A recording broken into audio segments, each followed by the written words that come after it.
Hello, everyone, and welcome to the Downtown Eastside Heart of the City Festival. My name is...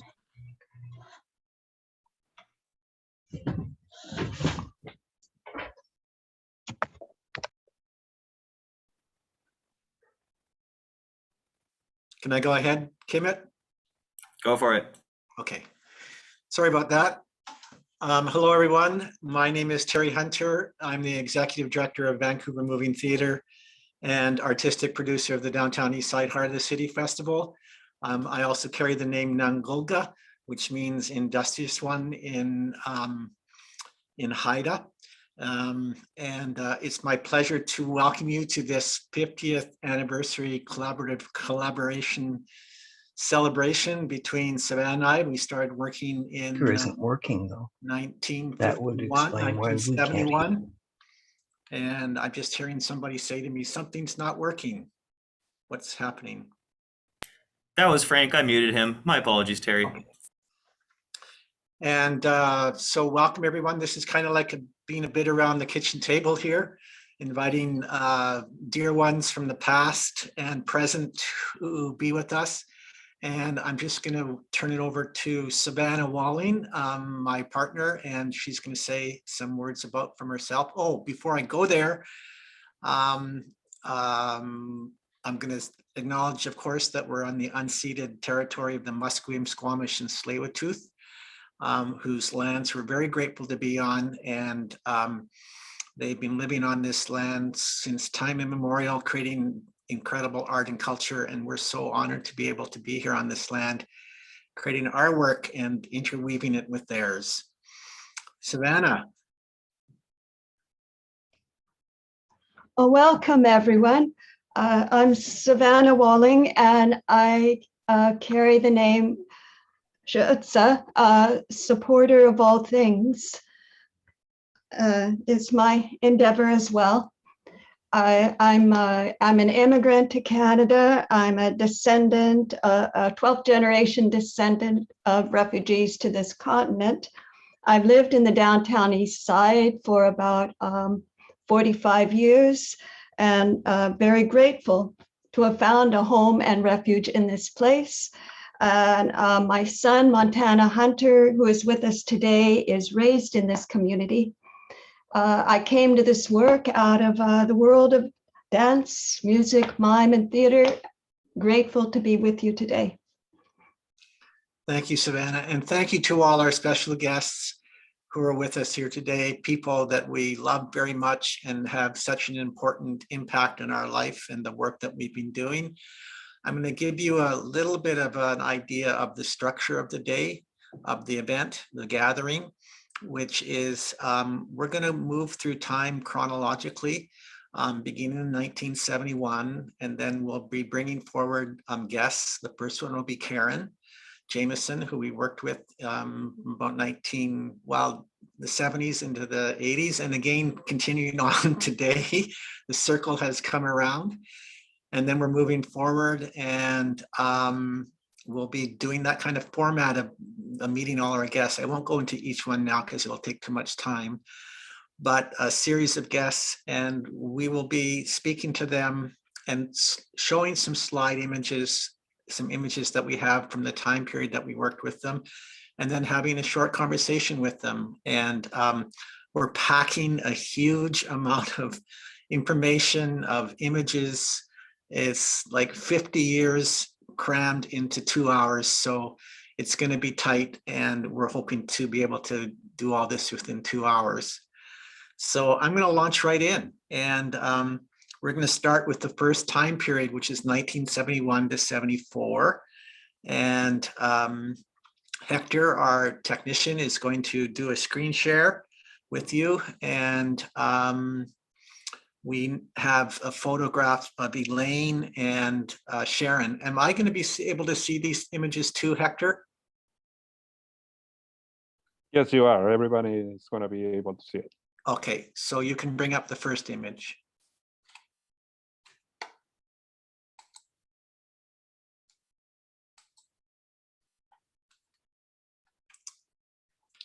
So this is 1971. This is Savannah, who is known then as Elaine. And she's working with Dancing with Sharon McDonald at the Simon Fraser University in the dance program. And this is where I first met Savannah, so to speak. She was dancing on the stage and I became quite enamored. I didn't know her at the time, but I was very smitten. And then the next photo is we have Savannah as a solo artist. Very typical Savannah gestural work here, at least it is for me. And then the next photo is Savannah and I have now met. And this is at my mom and dad's place in 1971. I was 19 years old when I first met Savannah. And then the next photo is I was in the non-credit program at Simon Fraser University. And here I am with my old friend, Roland Denissi. And this is Rosencrantz and Guildenstern. And then at that time, then we went on to the next story, which is Vancouver Lab Theatre. You can move on, Hector. This is Vancouver Lab Theatre. We were working at the Burnaby Arts Centre on lip grants, and Betsy O'Neill is there, Doug Vernon is there, Roland and Bill Machuga. And that was work that we did for a couple of years there. And we have a shot of us rehearsing, or I shouldn't say rehearsing, workshopping at the next image, Hector. So there we are at the Burnaby Arts Center. We were very influenced by open theater from New York and Grotowski at that time. So this kind of work is was very much, this image really captures that work. If I could have the next image. And then we started a mime troupe with Doug and Peter and Gail, and we toured British Columbia. And at the same time, the next image, Hector, we were also up at Simon Fraser University, and this is Savannah was choreographing up there. And this is a piece that she did called Serpent Bites Its Tail. And next to Savannah is her husband, Jim. And this is Savannah and I walking down Keeper Street with Doug and my brother there on my right. So this is where this is very odd photo for us because we now live in the Malden Housing Co-op, which is in that empty lot just behind us. And then the next poster, next image, we have this is Savannah's father, and this is a poster of Savannah and Karen. They did a concert together that I danced in 1974, and now that's the first time frame, which just leads us into Karen. And Hector, if you could just flip to the next basket, and if we could bring Karen to the front. Welcome, Karen. Thank you, Terry. It's so great to have you here. Oh my gosh. I'm honored to be on the Terry and Savannah show. The Terry and Savannah 50-year collaboration journey. Well, it's been I think it's 55 years since I first met Savannah. That's right. Yeah. Came shortly after. I think I first met you in New York, did I not? Because I went to New York and then I wrote to Savannah saying, oh, come to New York. And she did. And then did Terry just come and join you, or did you go back, Savannah? And Actually, the story is a bit more layered than that. You and I met in 1969 as part of the SFU non-credit dance program there. yeah, We were dancing in this incredible program that was offered free training to dancers from all over the city, from any kind of background.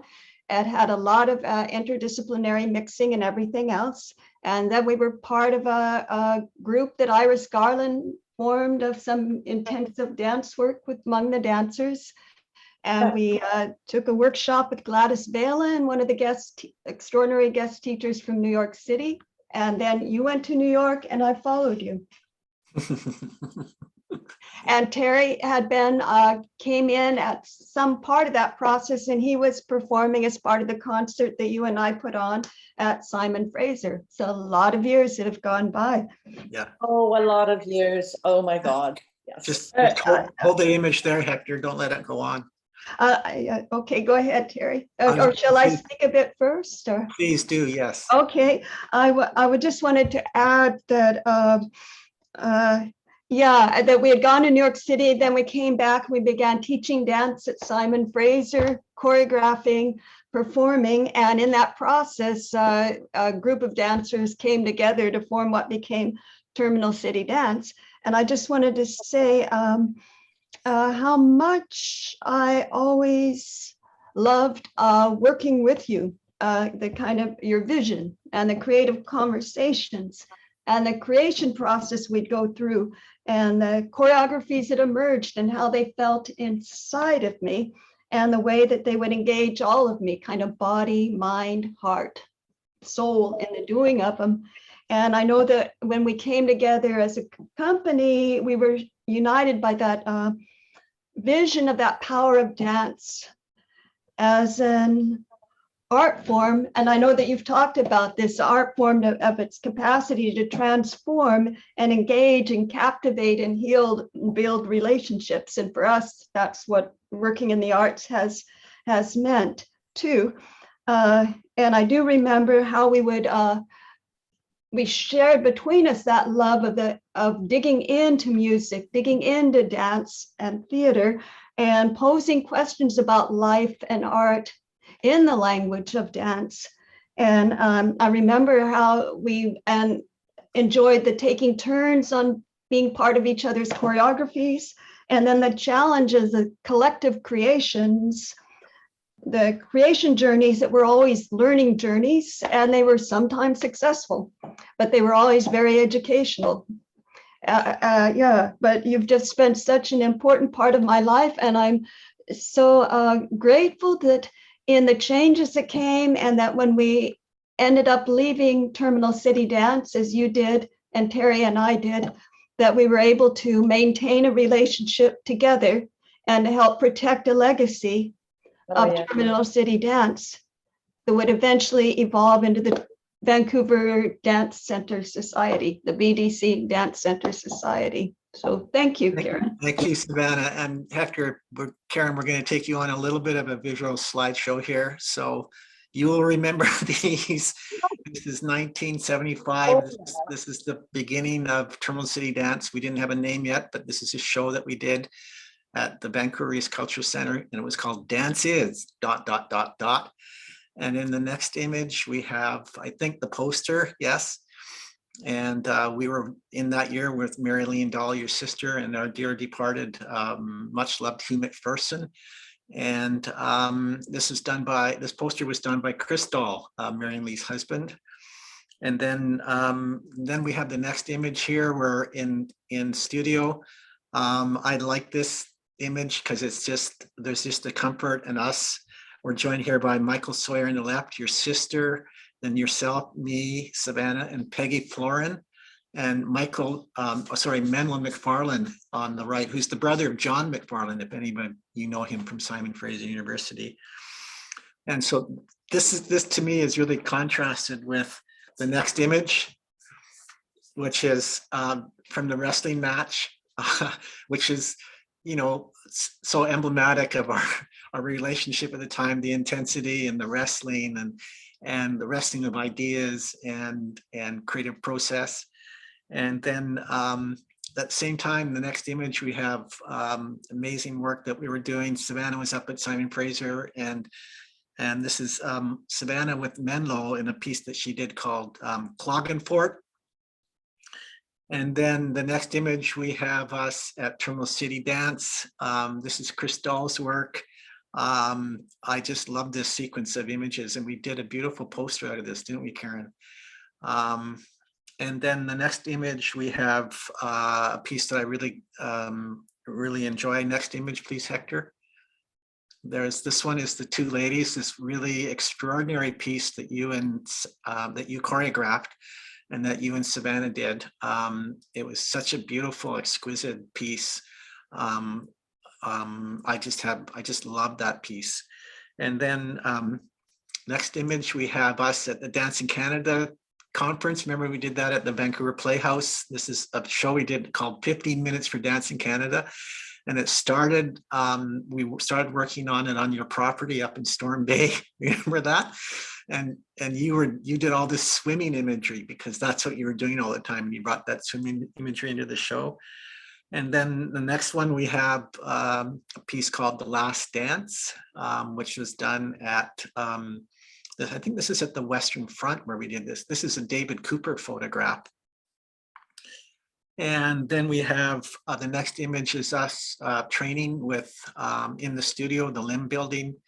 And this is the video that we watched yesterday, Terminal City Dance at Work. And what really struck me yesterday was when I watched the video was the training that we did and the teaching that we were learning. So we were always exploring, always developing our skills. And then the next image, we wanted to pay homage to Ahmed, another beloved that's crossed the river. This is a piece called Banana Split. And it was a wild, crazy work about relationships, particularly between a couple. And then the next image is Drum Mother. So we're now into the 1982, I think. And I started to work in, mass characters and getting outdoors. And so going off in a different direction. And that's at the Peace March coming across the Broad Street Bridge. And then the next image is Coming Out of Chaos, the work that the significant piece that you did in 1983. And next image, the last image, is the incredible Carnegie dancers that you're working with or have been working with. I'm quite sure what the relationship is now.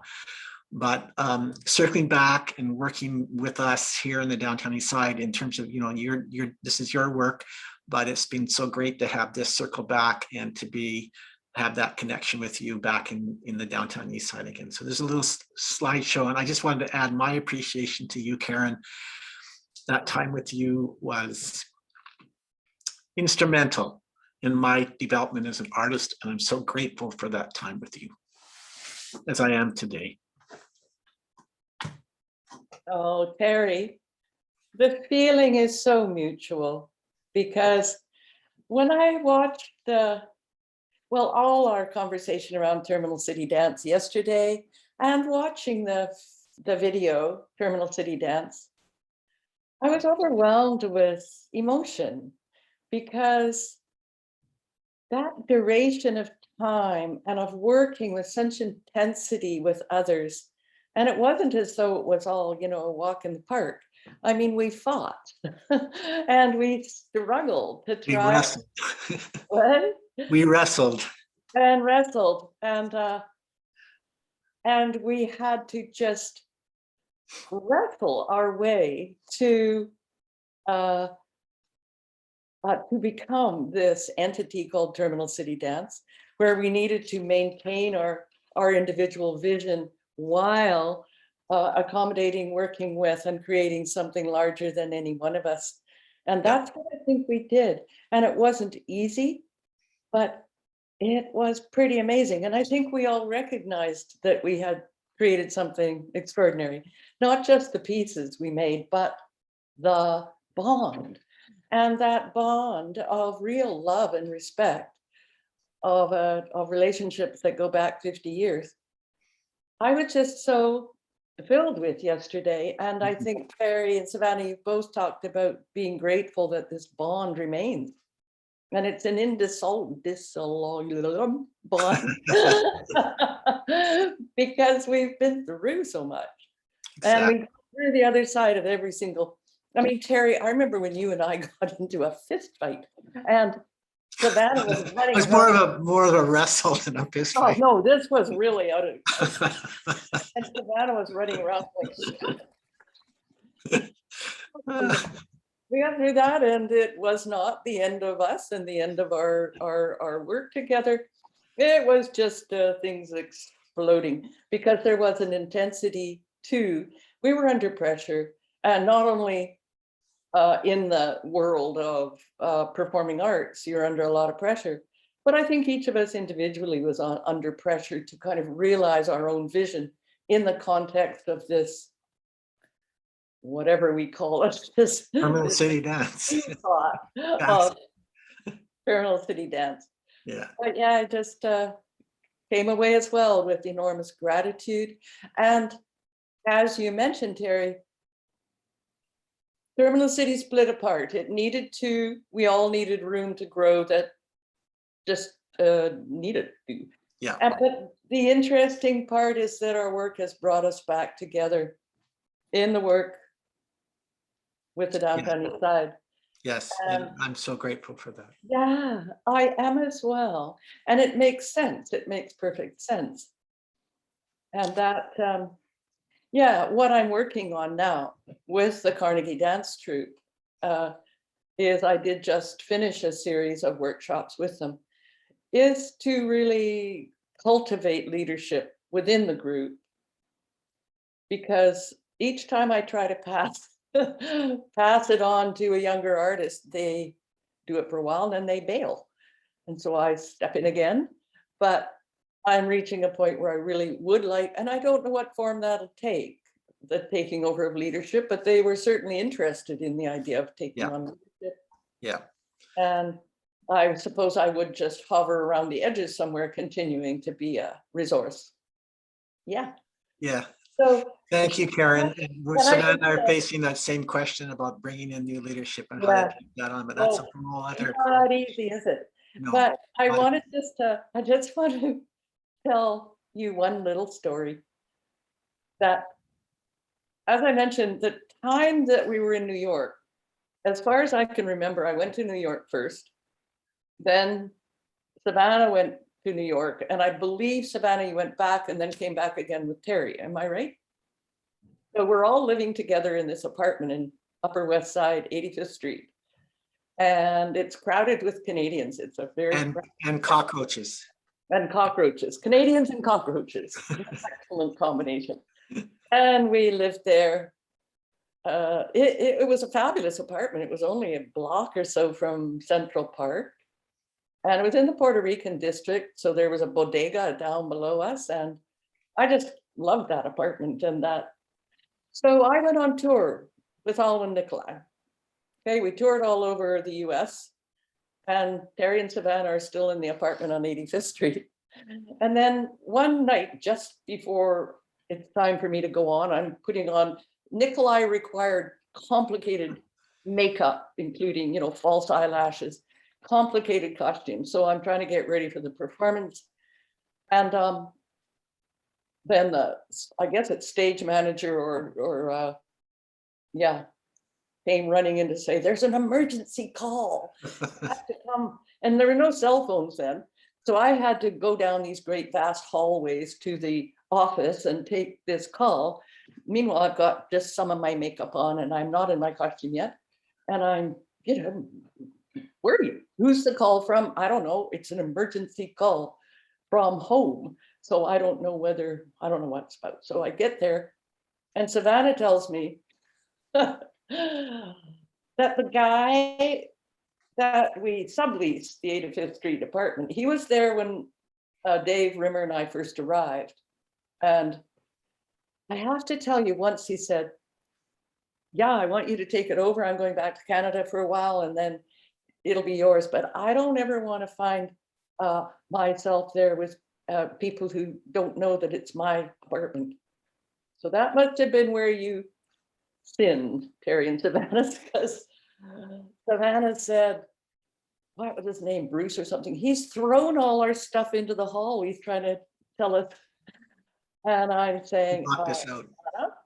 Yeah, you locked us out. I don't really know what I can do here. I am in this dark hallway and I'm supposed to go on in 5 minutes and I don't have my makeup on or my costume. So I can't do anything. So I beat it back and tried to pull myself together to go on stage in all of Nikolai's complicated pieces. I remember that city. It was some huge theater in some big American city. I don't know, Kansas City or Detroit. I can't remember where we were on the tour. Yeah. Yeah, that was a very significant event. We scattered then and had to find another place to stay within New York City. Yeah. Lots of stories to share. Thank you so much, Karen. Unfortunately, this is part of the limitation of what we're facing today. Oh, we've got Talk for an hour, 2 hours, 3 hours. We got thousands of stories, but we got a kind of Thousands of head stories. start yesterday. So we're going to move on. Thank you, Karen. And we're Oh, going my to move on. Thank you. I'm working my way. I see that Pepe is here in the house. Listed as Julia Krakova, Hector and Kimmett. So that's Pepe. He's here as Julia Krakova.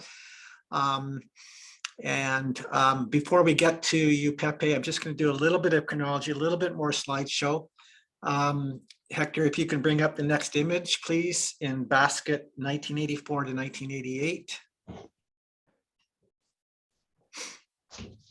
So this is a piece called Pandora's Box that Savannah had been working on for a number of years during Terminal City Dance, and she continued to work on it into 1984. So this is after Terminal City Dance exploded, and Karen started her own company, and we started a company called Special Delivery, which we later changed our name to Vancouver Moving Theater. And the next image, we have the other work that we were doing. So you'll see Drum Mother kind of in the second image there. We developed a whole body of work called the Festival Characters. And this is at the Children's Festival down at the venue park. And that work began to explode. Working at the Children's Festival launched us into a whole series of national and international touring. And we have the next image. We are in Denmark, touring in Denmark. And that's Savannah up there. She's a stilted character being carried by Richard Fowler, who at that time was working with the Oden Teatret in Denmark. And then the next image we have us, we were in residence in 1985 at Expo 86 preview. We have Pamela Harris with her character Paul Gibbons and his character Zebra. There's myself with Drum Mother, and Savannah had developed a whole new character by this point called Camellia. And then the next image, we were in residence at Expo 86. This is Debbie Boyko in a incredible costume that Coco Zuneku built, and the mask work is by Linda Zingaro. And what's interesting about this is that the sound system is built into the ribs of her chest, and she has a microphone inside the mic in the mask, and she can manipulate the sound that she was producing as she did the work. And then we're on to the next image. This is Welfare State. So while we were in residence at Expo 86, we worked with the company from England called Welfare State International, and I played the character Mirror Man in that show. I think we ran that for 30 days or something. I can't remember the length of it, but it was a very long residency. And then the next image, we're now doing touring, and this is us in Ottawa. I think that's the Hotel Frontenac outside. And I wanted to especially show this one because my son Montana is now living in Ottawa. And then we have the next image. This is the company in Ottawa at the Francophone Festival.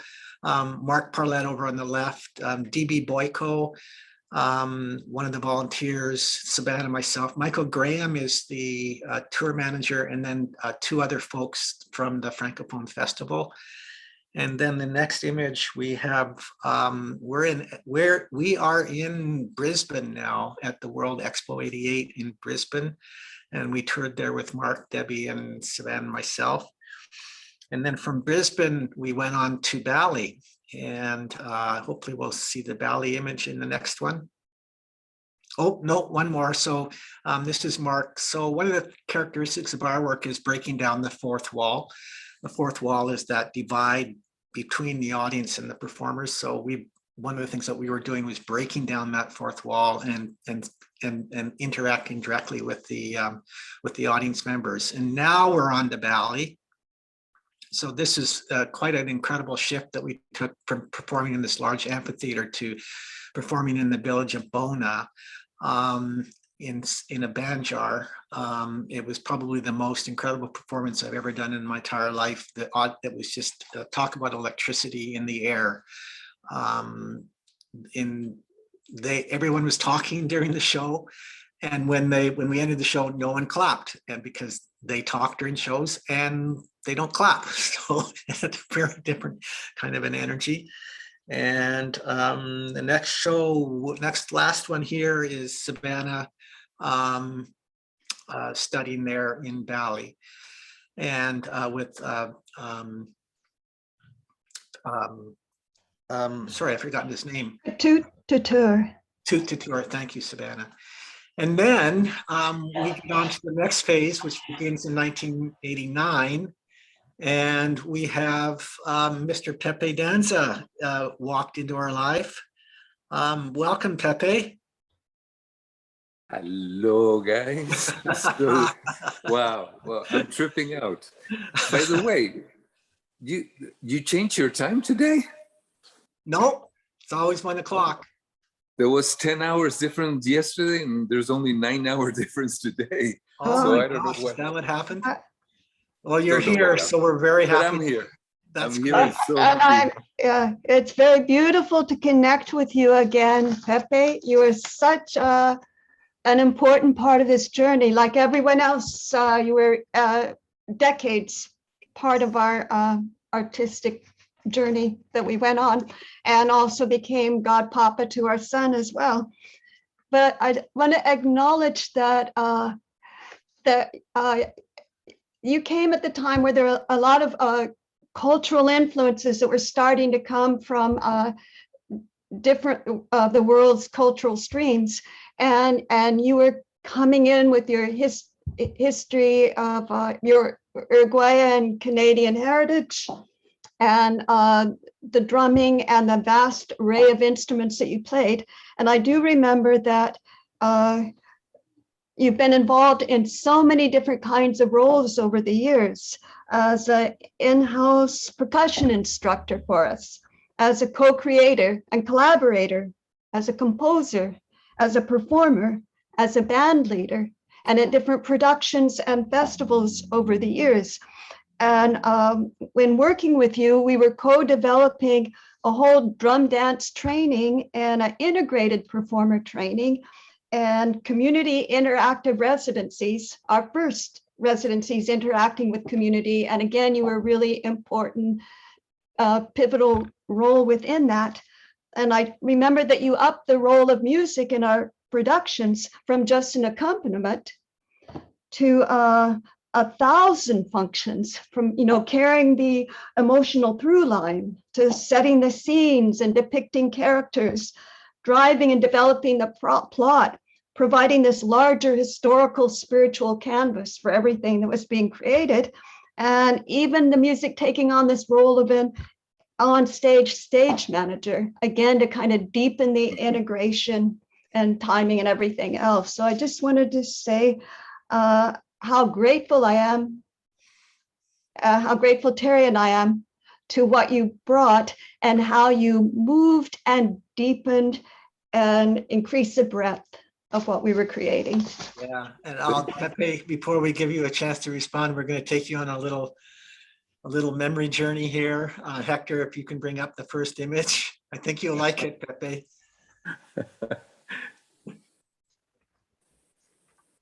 There you go, man. Wow. Oh, wow. That is awesome. And then the next one we have is, get my time chart here. So here we are, here's the company. We're talking 1990 here now. And we have Bonnie Fordyce, Carrie Nimmo at the top, who are the dancers and performers in the company. Michael Clague was our stage manager. Down below is Eric Epstein, who was our manager at the time, and myself, and then you, Pepe, and Savannah. And Savannah, you may have been pregnant at this time. I was. Montana is part of this journey. Yeah. And then we have the next image. We are on tour, and here we are in Melbourne at the Spoleto Festival. And there you are. You had taken the role of UFO, the white little monkey character there that's running around Drum Mother. You are now playing that character.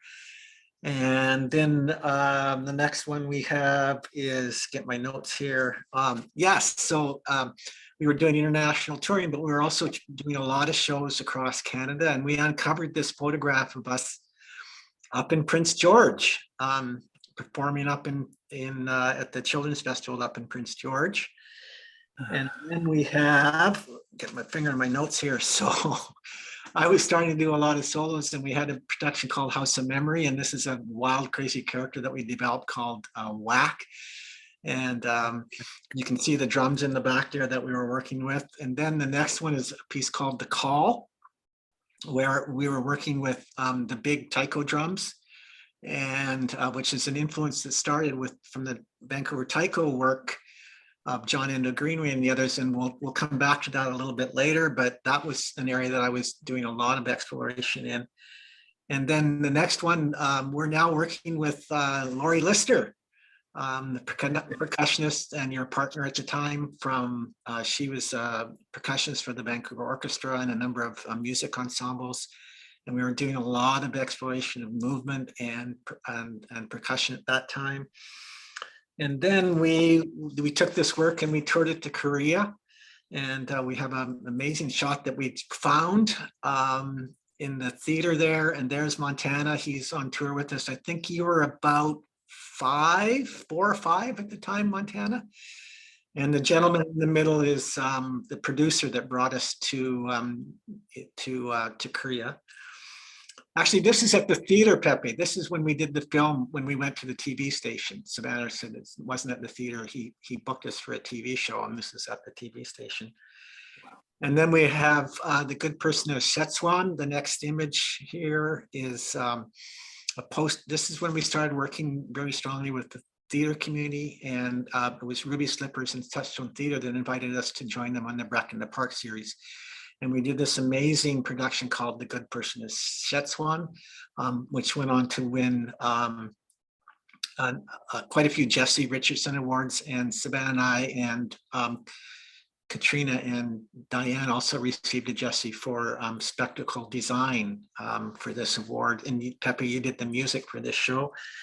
And then we have the next image. We are now this amazing production, Tales from Ramayana, where we worked with Jai Govinda and Mandala Arts and integrated Bharatanatyam dancing and the live music in the shadow work. And Montana was also in this show as a shadow puppeteer. And then this next image of you, I love this image. This is the Carnegie Main and Hastings. It was an incredible event that we did called Illuminating the Four Corners. And you were down there with the Samba band. I was working with you a lot in this area, had a huge influence on my work. And we're going to get back to this one a little bit later when we start talking with Teresa Vandertooen. And then the last image we have, this is Bah Humbug. So this is after you left, Pepe. This is a number of years later. This is the big production that we did with SFU. Cultural programs, and that's Jim Burns there. And you can see how the visual imagery for the show really developed. And I think you were with us for the first 5 or 6 years of Bah Humbug. We did it for 10 years. And then when you moved on and went to Europe, you know, we were working with other people, but we wanted to bring in the Bah Humbug and recognize that time. So there's a little memory tour, my brother. Terry, I will only add that for the Bah Humbug, that we worked with Pepe on developing the percussion soundscape and supporting for it, and that was something that carried all the way through, even when Ron Samworth took over the role. But that was a real foundation that was laid in that early collaboration with. Yeah, it was Ron Stelting, Savannah. Sorry, Ron. you're right. So there you go, Pepe. Wow, what a trip. I had forgotten half of those. I know. Amazing, amazing. But you know, through all the work that we've done, the thing that remains with me, because I've forgotten all the details, but what remains with me is our friendship. In the beautiful, deep friendship and communion that we had as a group. And it changed my life, you know, it totally changed my life, because until then I was a musician into music, but I had brought from India and from Japan, all my training in Zen and Tibetan Buddhism and all of these things. And somehow through the work with you, it all gelled into this one thing. And I learned as a performer the importance of the skill of actually performing, you know, which a lot of musicians don't have. That it's like, let the music speak for itself. And I learned, no, you know, it's not only your ability as a musician, but how you actually present your music. And then I went on to storytelling and all of these things. And I cannot tell you guys how much you are in my heart and in my life, and how much I transformed through the work that we did, and how much I learned, and how much I owe you, not only as teachers, but as dear friends. Savannah, to this day, I consider your birthday present as one of the best birthday presents in my whole life. I don't know if you even remember what you gave me, but by hand, you wrote a full booklet of recipes, which to this day, I treasure that. So yeah, very thankful for the work we've done, and it has influenced my life as a performer to this day, the education I got from you guys, and the joy of working together. Not to mention that you gave me a job. I arrived in Canada without knowing anybody, from 12 years on crazy life on the road. And all of a sudden, you guys give me a professional home and a salary and a friendship and a family. So amazing. I love you guys. I love you guys. You definitely are family. And you know, Savannah, really, you know, how your work really informs so much of what we were doing and helped shape it and grow it and develop it and evolve it. And we're so internally grateful for you and what you brought to the work and to our life. And we love you very much, and so glad that you can be here with us. Yeah, I'm in Greece right now. Oh, you're in Greece? Yeah. I thought you were in Serbia. I actually live in Slovakia right now, momentarily. But I'm in Greece teaching and performing in Corfu Island, heaven here. Thank you. Man, I just participated in a storytelling festival, as a matter of fact, and it went absolutely great. And you guys are absolutely in the foundation of what I do. So, mwah. Thank you, Pepe. Thank you so much I know it's almost midnight there. We really appreciate you coming. Pleasure. Thank you so much. So again, like with Karen and the others, it's hard to stop, and we could talk and for hours and hours and hours on end. But in the interest of getting all these 50 years within 2 hours, I'm forced to move on. Move on, my Pepe. And next one, we have Michael and Rika from the Carnegie Community Center. So this entered into a whole new phase of our life, and I'm going to turn it over to Savannah. Take it away, Savannah. Okay. Yes. The Carnegie Community Center with Michael Clague and Rika well, no, I'm going to stop a minute. The Carnegie Community Center has actually been our life since it was founded, and that I remember that we co-partnered on producing a performance by the 74-year-old Kazuo Ono at the Carnegie Community Center. It was his North American premiere, and it happened in the year that the Carnegie Community Center opened. And so we seem to have been involved in events or producing events at the Carnegie Community Center ever since. But back in 2002, the neighborhood, as the neighborhood does, was going through a number of challenges, and that there were a variety of grassroots initiatives coming forward about how to address the challenges that were emerging in the community. And at that time, an invitation came to Vancouver Moving Theatre to partner with the Carnegie Community Center on creating and producing a big community play for, with, and about the Downtown Eastside. And as part of that, we were introduced to Michael and to Rika, who were also involved in producing a whole series of events during that year. As I remember, the anniversary year of the Carnegie Building's 100th anniversary. There was a big parade, there were film series, art created, etc., and this dream of a community play.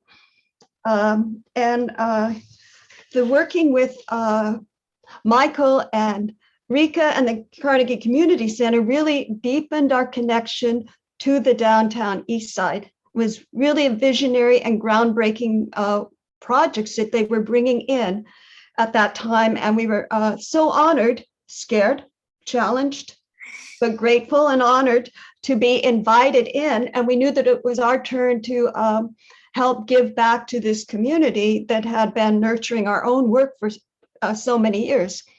And I wanted to say that that your personal sense of this community, Michael and Rika, and your love and support of the peoples of this community was really foundational in helping to shape our understanding and our responsibilities of it, that you were part of establishing the principles which supported us to work deeper in the community and that have been carried forward even into the festival.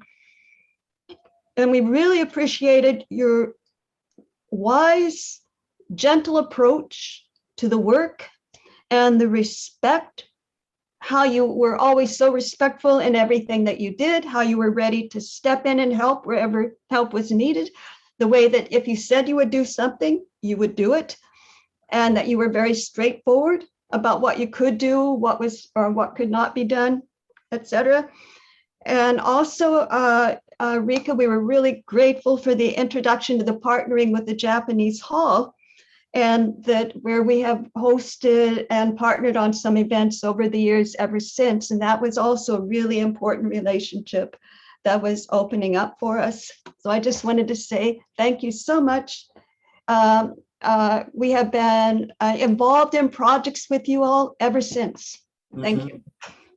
Thank you, Michael and Rika. And before we,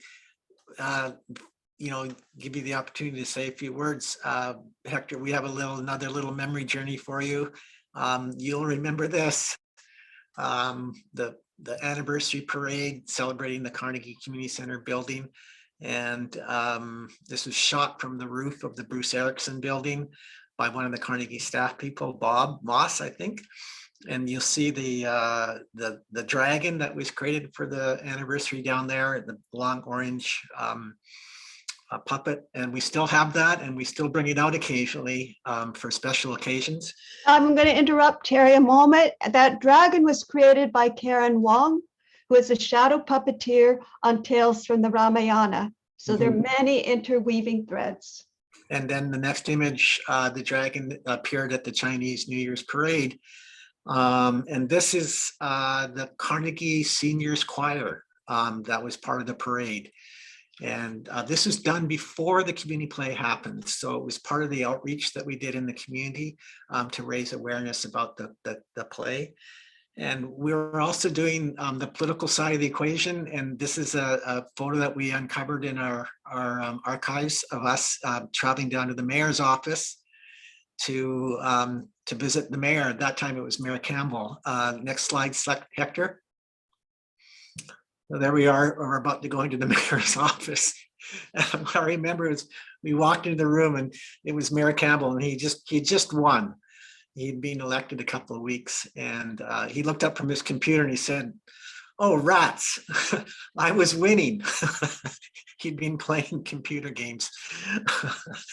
And that's Margaret Prebo there, who is the president of the Carnegie Community Center. Sharon Kravitz in the middle there. She was working on the 100th anniversary. And Peter Fairchild, who is the treasurer and of the Carnegie, and so instrumental in the development of this work. And sadly, Peter's crossed the river at this time. So thank you, Peter, for everything you did for us in the community play, or the community. And then the next image, we have the poster of the community play. And you can flip it to the next one there. Oh, no, sorry, I was wrong. There's it's Mayor Campbell and a former mayor, Philip Owen. And one of Michael's brilliances was being able to bring in his networking capability and to bring in people who could help, who were important people in the city that could help us realize the dream of fundraising this event. And Philip Owen was brought in, and he served on the Community Place Steering Committee, or sorry, the Friends of the Carnegie is what it was. And he was very instrumental in helping us raise the money that we needed for the community play. And then the next image we have, I hope, is the poster, I think. Yep. So here we are. It's finally showtime. This is the beautiful design work of John Endo Greenaway, who we'll talk to a little bit later. And the photography of David Cooper, who has been our longstanding photographer. This is Stephen Litton, who we first met in the community play and has become a dear friend and a dear colleague. And Kui Ming Ling is the woman in the poster, and she's also continued to work with us over the years. And then we have a show photo. I wanted to show the Japanese Hall here. And there we have Libby Davies. She was our MLA at the time, I believe, or might have been MP. And we had this brilliant idea that VIP guests would come in and do a short guest appearance. And so this is Libby's appearance, talking about the benefits of the pills that Dr. Wizard was promoting. And it might have been Libby, or maybe it was someone else who said that these pills helped her get elected. And then we have the next image. This is Ellen G, a longtime collaborator, again at the Japanese Hall. And then a scene of the militant mom scene. And so I like this one because it shows a lot of the women from the community that were participating in the community play. And this is the Militant Moms is a really important story based, not story, it's an important event that happened in our community where women at the Raycam Community Center to protect their children, blockaded the railway tracks and stop the trains to have a pedestrian crosswalk put over the railway tracks. And one of the women who stopped the trains is there in front wearing a kind of pink plaid jacket. Yeah. Yeah, Joan Morelli. And then we have the coup de grace. This is, again, when we go through our archives and we come across these photos, we go, oh my God, we had no idea that we remembered this. So here we have Dan Feeney, Rika, Michael, and myself, and we're holding up the program guide for the first festival, which was produced in 2004. So let's go back now. You can close this down, Hector, and let's go back and invite Rika and Michael to come forward.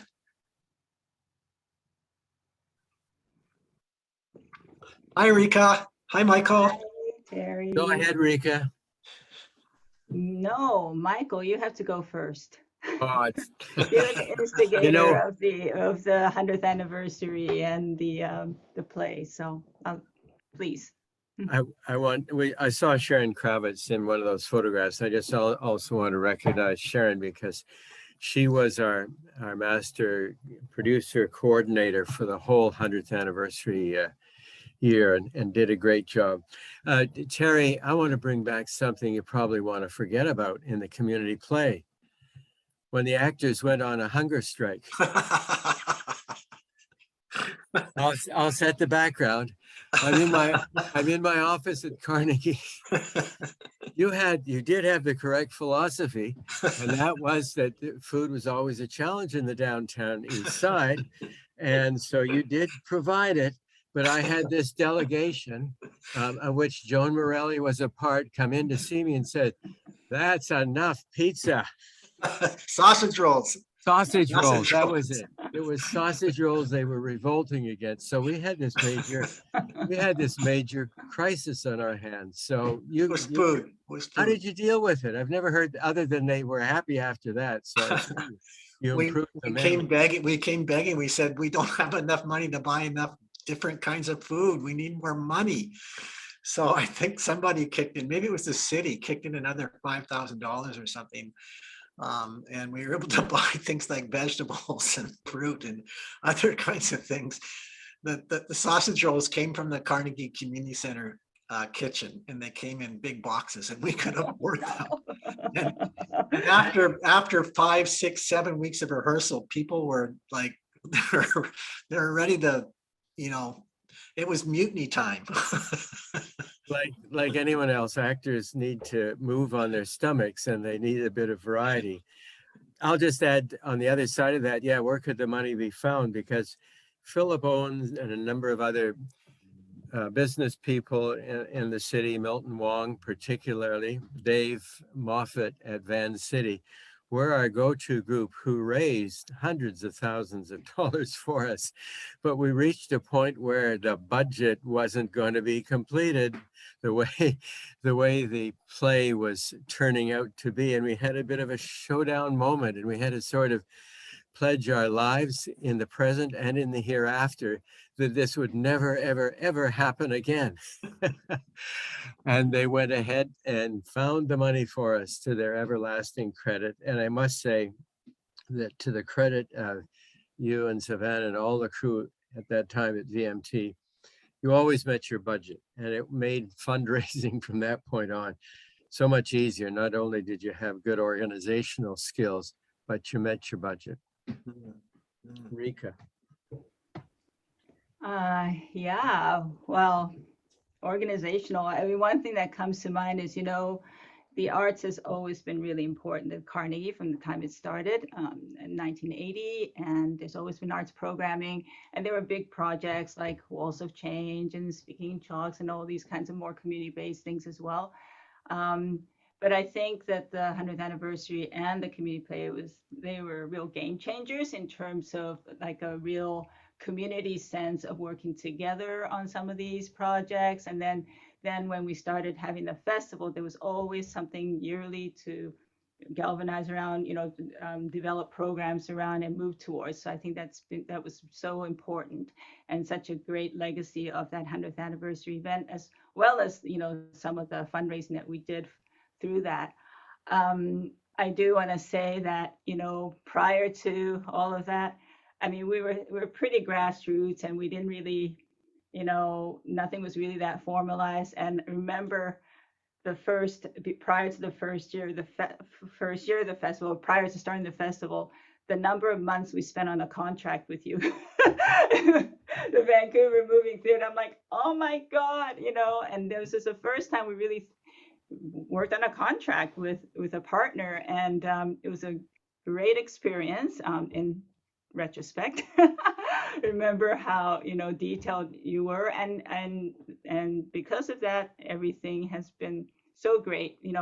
I kind of I'm just thinking now that we haven't looked at that contract in some time. Oh yeah, I have to put that out and put it up on the wall. And just a little something, I mean, I think Savannah spoke about this, is that at that time when we were into the community play, I was on the board of the Vancouver Japanese Language School and Japanese Hall on Alexander Street, which is now called Pauerugai, which is the Powell Street area. And one of the main reasons for me wanting to be on the board was to integrate the school much more with the community. And I really appreciated Terry and Savannah taking a chance on working with the school. I mean, it was quite isolated at that time, and it took a bit of negotiating in terms of using the space and so on and so forth. But we were in there for a few months, right? We were in there for rehearsals and 4 months. Yes, for 4 months, bringing the sausage rolls in, whatever. And, to this day, whenever I see Steve Litton, he says, hey, how's that Japanese longhouse doing? And that just has always just warmed my heart. So thank you. It's been Thank great. you. Yeah. I think final thing I want to add is that there was such a happy convergence when you folks came on the scene, because our whole interest was in showing a different dimension to the Downtown East Side than was being portrayed in the media. And it was apparent to anyone who visited Carnegie that there was just so much talent and creativity and positive energy going on there, that our interest was in really making this our priority and our public priority, not just in terms of the image of Carnegie and the Downtown East Side to the larger community, but for helping community see itself in a much more positive and collaborative light too. And the community delivered. I think it was terrific.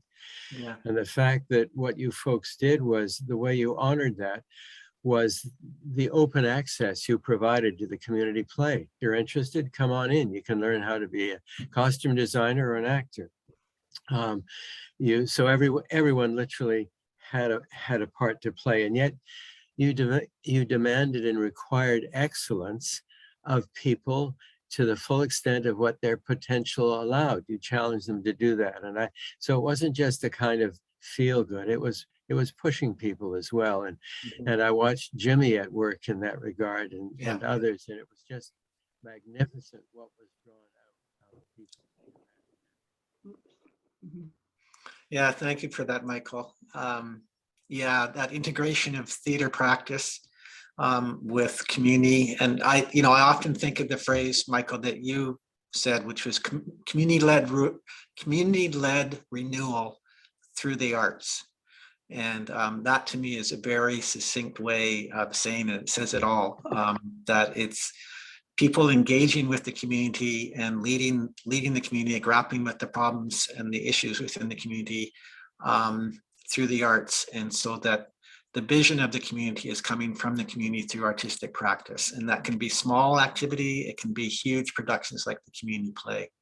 But by involving people in community in arts, and providing them with an access and a voice, that you can change community and change government. And I think we've seen that too. That I've seen the funding shift that I've seen in the last 20 years. When we first started working and talking about community engaged art practice, a lot of people didn't get it. They didn't know what it was. But now there's a huge buy-in on that, and everyone gets it. I've seen a huge shift in what that's all about, from the city managers to the policies in the arts, in the cultural policies of the city of Vancouver and the province and the Canada Council too. Well, you've been educating. I'm sorry, I just want to add one other point that I think is important. What you're doing is that it wasn't just feel good. Some of your productions which most interested me were those in which you portrayed the gray areas in the stories, not just good guy, black and white, good people and bad people or events, but there are layers of human, strengths and weaknesses which get portrayed too. And I think it's so important to do that because it's more authentic. Yeah, I agree. Absolutely. That all those layers are there in the community. And that's what comes out when you work with community and allow their voices to come forward. You see those layers and that everything isn't black and white. Thank you so much, you guys. Love you so much. So appreciative of what you've done for us. And so happy to be able to continue working with you, Rika. Hopefully we'll get through this COVID sometime and we'll be able to get really back in community the way that we really want to get back into community. And congratulations on this year's festival, despite everything, right? It's going great. Thanks. Thank you. Thank you. Now we're going to move on, and Teresa Vandertoolen, our associate artistic producer, is the next person that we wanted to invite forward. We have some memories to share with you, Teresa. We don't have a lot of images with you. We got a lot of posters. And Savannah's going to say a few words, and then we're just going to share some photos and then invite you to come and say some words. Right. Teresa, what a journey this has been. For us with Teresa, realizing it goes back to the years of Expo 86 and Expo 85, when we were performing Samarambi and the festival characters. And you were production liaison, I think, back then. These were the months when we actually had sustained work in one location. And then later on, you came in the 1990s. You booked us a school tour. You stage managed Samarambi at the Vancouver Theatre Fringe Festival. And then later on, around 2000, 2004, you came in with the Strathcona Artists at Home Festival, a mini festival that we were doing in the neighborhood before the Heart of the City Festival, for which Teresa was a programming coordinator. And then she came in, I think you may have helped the community play, but I don't remember now. Did a little bit of work. I don't remember. I have lots of memory lapses. And I do know that with 2005, you came in with the Heart of the City Festival, and you are truly the organizational heart of the festival and have really helped us to deepen and strengthen our connection to the community with the work that has been taking place, and that your commitment to the community and to its artistic values and your sensitivity to the different cultural and social communities of the neighborhood, and making sure that there's room and space for them to be involved, have been really foundational. And we've also been really grateful for you, as I said, your organizational skills, your incredible eye for detail, your commitment to getting a job done from A to Z and getting it done in a good way and be fully realized, and that you've built and nourished relationships with your curatorial skills and the whole networking that you've been doing, and that you've helped us in your way of always thinking about how to make the festival stronger and better. And you've always been such a hard worker, committed, who really gets the work done and keeps us on our toes and asks the hard questions when they need to be asked. So thank you so much, Teresa. Thank you. And Hector, if we could have a couple of images here. So this is the year that Teresa came on, first year, 2005. It was the second festival. And we've got some people in here I really want to point out. So in the middle behind the drum is Sandy Cameron. He is the husband of Jean Swanson. And Sandy Cameron was a local Downtown Eastside involved poet and activist. And he was very central in developing the values that we had and about working with this community and understanding what makes this community tick. He described the Downtown Eastside as a place of refuge. And so that was one example of the kind of values that he made us understand about this community. And we've got Bruce Erickson in the back. We thought we had to put Bruce in because Bruce is actually considered one of the, along with Libby and Jean and the others, a founding figure of the Downtown Eastside, which before it was the Downtown Eastside, it was not known as a neighborhood. And we didn't have any of the benefits of a residential neighborhood. So, and these are just a lot of the people, and a lot of these folks worked with us in the community play, and they continue to work with us in the festival. And then we have the next image is one of my favorite posters from the community play, from the festival. And this is Sue Blue, another dear one that we've lost. This is the great design work of John Endo Greenaway, which we'll get to a little bit later. And then the next image is Carnegie Festival. We're now at 2011, and this is the Carnegie Jazz Band, of which I was a member, but I'm not in the photo because I was standing outside with David guiding the shoot. And you can see that the festival has now grown. It's over 100 events at over 30 locations throughout the Downtown Eastside. And then the next image we have is I wanted to show this one because this map is drawn by Teresa. And it shows the map of the community. People typically think of the Downtown Eastside as Main and Hastings, but from our mandate, we think of the Downtown Eastside as the Downtown Eastside District, which is a city planning district, which includes Strathcona and Powell Street area, often known as Japantown, Gastown even, and Chinatown. So it's a large area, and we work all over the entire neighborhood and all the many neighborhoods of the Downtown Eastside. And Teresa's heavily involved in that, making sure that from an artistic point of view, that we have the artistic activity happening in all the venues, not all the venues, but all the locations throughout the neighborhood. And then the next image we have is, this is the year that we decided to honor women of the Downtown Eastside. We have a theme for the festival each year, and this year was honoring the Downtown Eastside women. And I wanted to show this image, one, because I just love the image, but also it also speaks to Teresa and the work that she's doing from an artistic and a cultural practice of the work that she was doing, building relationships with organizations like the Women's Center, like WISH, and other groups within the neighborhood, and strengthening our relationships. So our festival is built upon a web of relationships that we work very diligently to sustain from year to year to year, so that the festival itself is really being produced by the community as a whole. And so we have now over 60 partners that help to realize the festival, and Teresa has been instrumental in keeping the conversation going with those partners, talking to them. What is the artistic activity that you want to do this year?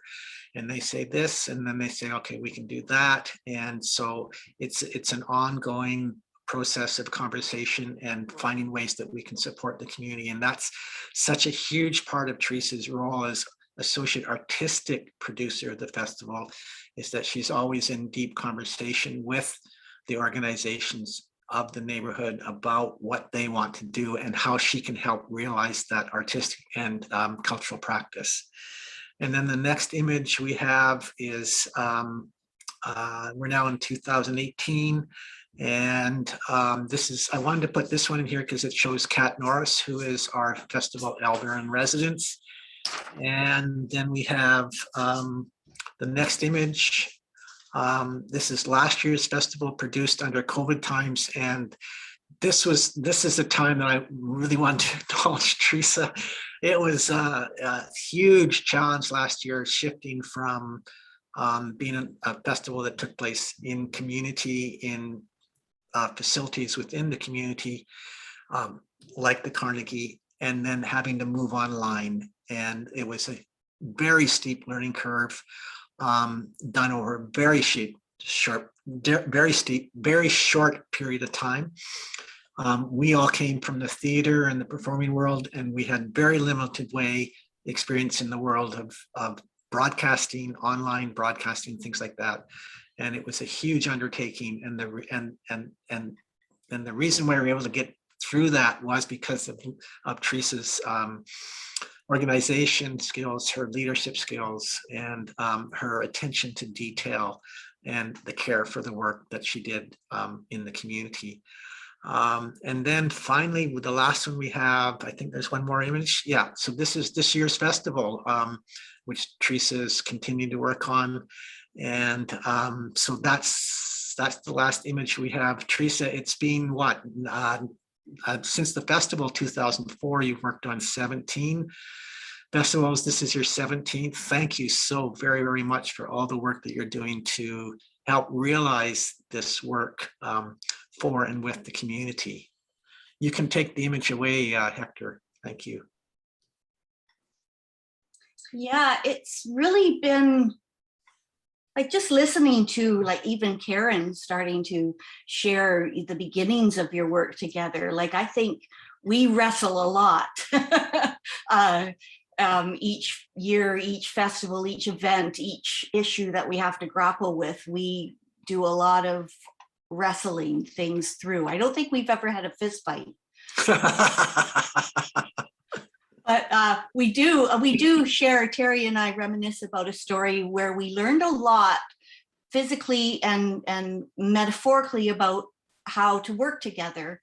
It was during the Strathcona Artists at Home Festival, where we were producing and under a lot of pressure. And Karen, you were talking about this as well, about being out under a lot of pressure and having the caretaker forcing us, you've got to close down. And we had moving drums and striking things. And Terry and I had a tug of war over a drum. And he said, I wanted to go here. And I said, no, I wanted to go there. I want it back and forth, back and forth. And we ended up dropping the drum and it broke.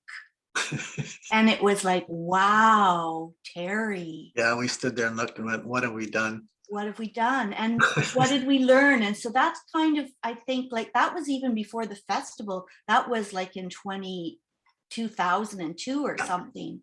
Yeah. So that, you know, it's very interesting when I think about my own, you know, my own work with Vancouver Moving Theatre and the Heart of the City Festival, that it's very rare to have such long time relationships. And I think that's one of my queries for you is, how has that come about, to always continually be working with people and developing those long time relationships with people?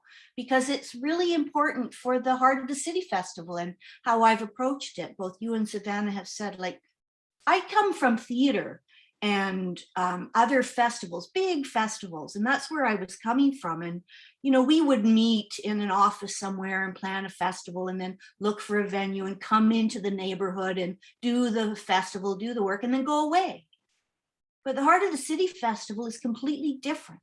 It's you're inside the community, you're inside the festival, and you're trying to bring it out and reveal it and discover it. And so that ability to discover community and to work with community and develop relationships is the only way that the Heart of the City Festival could happen. To be able to work with all of those partners and to be able to, and, you know, both you and Savannah led and, you know, taught me how to develop those kind of relationships with people. So, you know, to really be grounded in the community and bring your artistic experience and your artistic development and visions to that work is just really important to me. And I really, you know, I could go on forever about the impact on myself, my own work, but also the community, like just the work you've done. Your support is all over the neighborhood in terms of supporting this project or this group of people or seed money for that project. Like, it's really an incredible legacy that we won't see.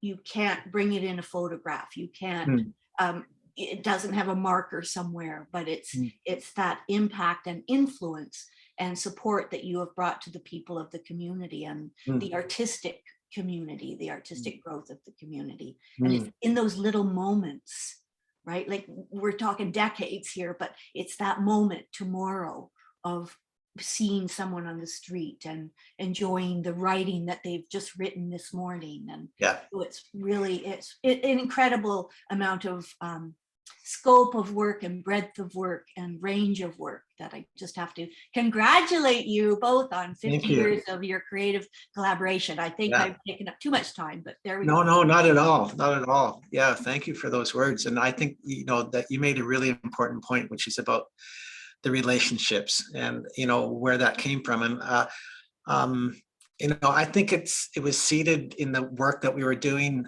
in the 70s, back again, working with Karen in Terminal City Dance. You know, we were an ensemble-based artists. We were working together. And so, you know, we would work on a piece and then show it and then develop it. And so there's always that sense of working and developing something. And you do that through having an ensemble that you can work with over years. And so that value was there in the years. And when we began to work with the community in 2003, I think that the value of one of the things about community engaged art practice is, and because we're residents of the Downtown Eastside, I think that's also a really important thing. Is that we live in this community and we need to get along with people in this community because we're going to see them again the next day or the next week. You know, we have a relationship with the community. We want that to be a positive relationship. And we want the work that we're doing with people to be an experience that they enjoy. And when they leave it again, they would say, I would like to work with Terry and Savannah again, and we would like to work with them. Now, that doesn't always happen, but that's a value that we really carry. And it's certainly one that we've deeply appreciated with you, is that, you know, this 18, 19-year relationship. I mean, I know it's gone beyond that, but since we began working with you really deeply. Yeah.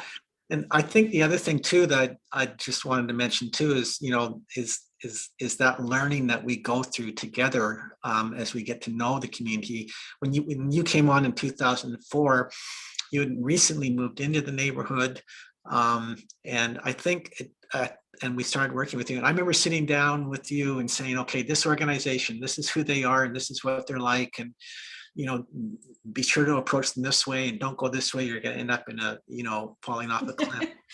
And I think it took you about 3 years to really get to know the layers of this community. And now you're at the place now where, because of the depth of the work that you've done in the community, and you've taken such a leadership role as an associate artistic producer, that, you know, it's Savannah and I that are coming to you and saying, what's going on with this organization, and, you know, what advice do you have for us in terms of working with this? So, well, and that was just one thing when you were showing the slideshow. It's, you know, that very the second festival, when so many of the participants were coming from the community play, and I look at that photograph, and a number of those people have passed away. Yeah. And it's, you know, being conscious of keeping that community alive. Yeah. Right? Like, people are passing away and people are aging. And so, but the community doesn't do the same. The community is still alive. So it's meeting those people and finding the new people that are starting to be active in the community, and, you know, trying to not always thinking about, oh, those are the past. It's like, who's here now? Who's coming tomorrow? And that's how it can continue and sustain itself. Yeah, always. Yeah, always evolving and always shifting. So yeah. Thank you so much, Teresa. I know Thank we could you. go on and on and on. So I've many got more to do today. Yeah. Thank you so much. And now, Thank you, both of you. thank you. And now we're going to move to Mr. James Fagan Tate. Are you still there, Jimmy? Jimmy came in by telephone. Are you still with us, Jimmy? Can you hear me? We can hear you. Yay! Hello, West End, Vancouver. Howdy doody. Howdy doody, sir. Thank you so much for joining us. I know this is, you've been waiting a long time on the telephone. We're so honored that you're here with us, Jimmy. You know, I can't say enough about, you know, the impact that you've had in our work and our lives.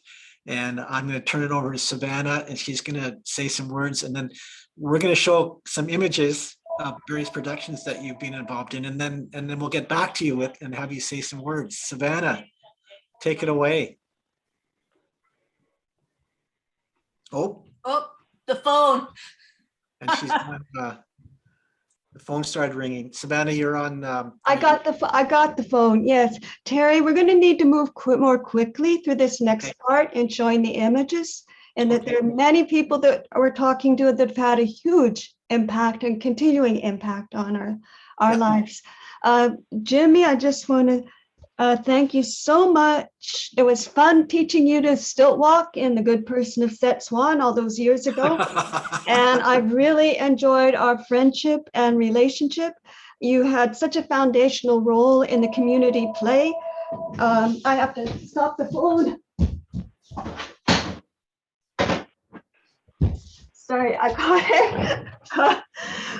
As a co-writer, dramaturg, and director of 80 people who were welcome to come, but one couldn't force them to stay. Most of them had never performed before. I've also really appreciated your integration of Downtown Eastside involved performers into the cast of these various professional productions. Your work as a director on a number of productions, but the brilliance of your staging visions, your powerful integrations of music interwoven throughout a theater production, the clarity of your directing process and communication skills, the respect you show to every actor of every background, your clarity in setting boundaries to protect the performers, the artistic team, the writers, everybody, and your role as a director. And you're strategizing and supporting for productions like Weaving Reconciliation Our Way. Too many to include, but thank you so much. Thank Jimmy, you. well, thank you, Jimmy. And we're going to show a little bit of a slideshow here. And I will take Savannah's note to move a little bit quicker. Here we are at the good person who sets one. And that's Jimmy up on stilts as one of the characters. And we're working with a giant shadow screen. And then the next image we have is the community play cast. Just wanted to show all the people from the community that came out and did this amazing production at the Japanese Hall back in 2003. And then after that, we continued to work with Jimmy, and I love this photo of Savannah and Jimmy working together on a script, sitting on the doorstep of the Russian Hall outside the Shadow Theater production. And then the next image we have, that production was done with writers from the community. I think we had 10, 11, 12. And so people were involved in bringing forth stories and narrative elements and poems and song lyrics and things like that, that worked their way into the play. That was an important part of the work that we were doing, getting those voices into the play and working on capacity building and writing. And then we have an image from the Shadow Theater show. There's the cast below and the dragon, which was the central image of the play, which represented addiction. And then after that production, which was done in 2000, I think it was 7, maybe another couple of years earlier than that. Jimmy was involved with New World Theater Productions, and he wanted to bring in performers from the Downtown East Side to perform in the production. And this is our own Stephen Litton performing in Crime and Punishment, which also went on to win a lot of Jesse Richards Awards. And you'll see Savannah there in the background. There was, I think, 6 people from the Downtown East Side in that production. And then the next image we have was a production called The Idiot. Again, another New World production that we did with them at the Push Festival. And you'll see a number of the cast members there, Stephen Litton and Kui Ming and some other folks in the back. And then we have the next image is Bread and Salt, Jimmy. This amazing production that we did at the Ukrainian Hall. And then I think that might be, how many, where am I in my notes here?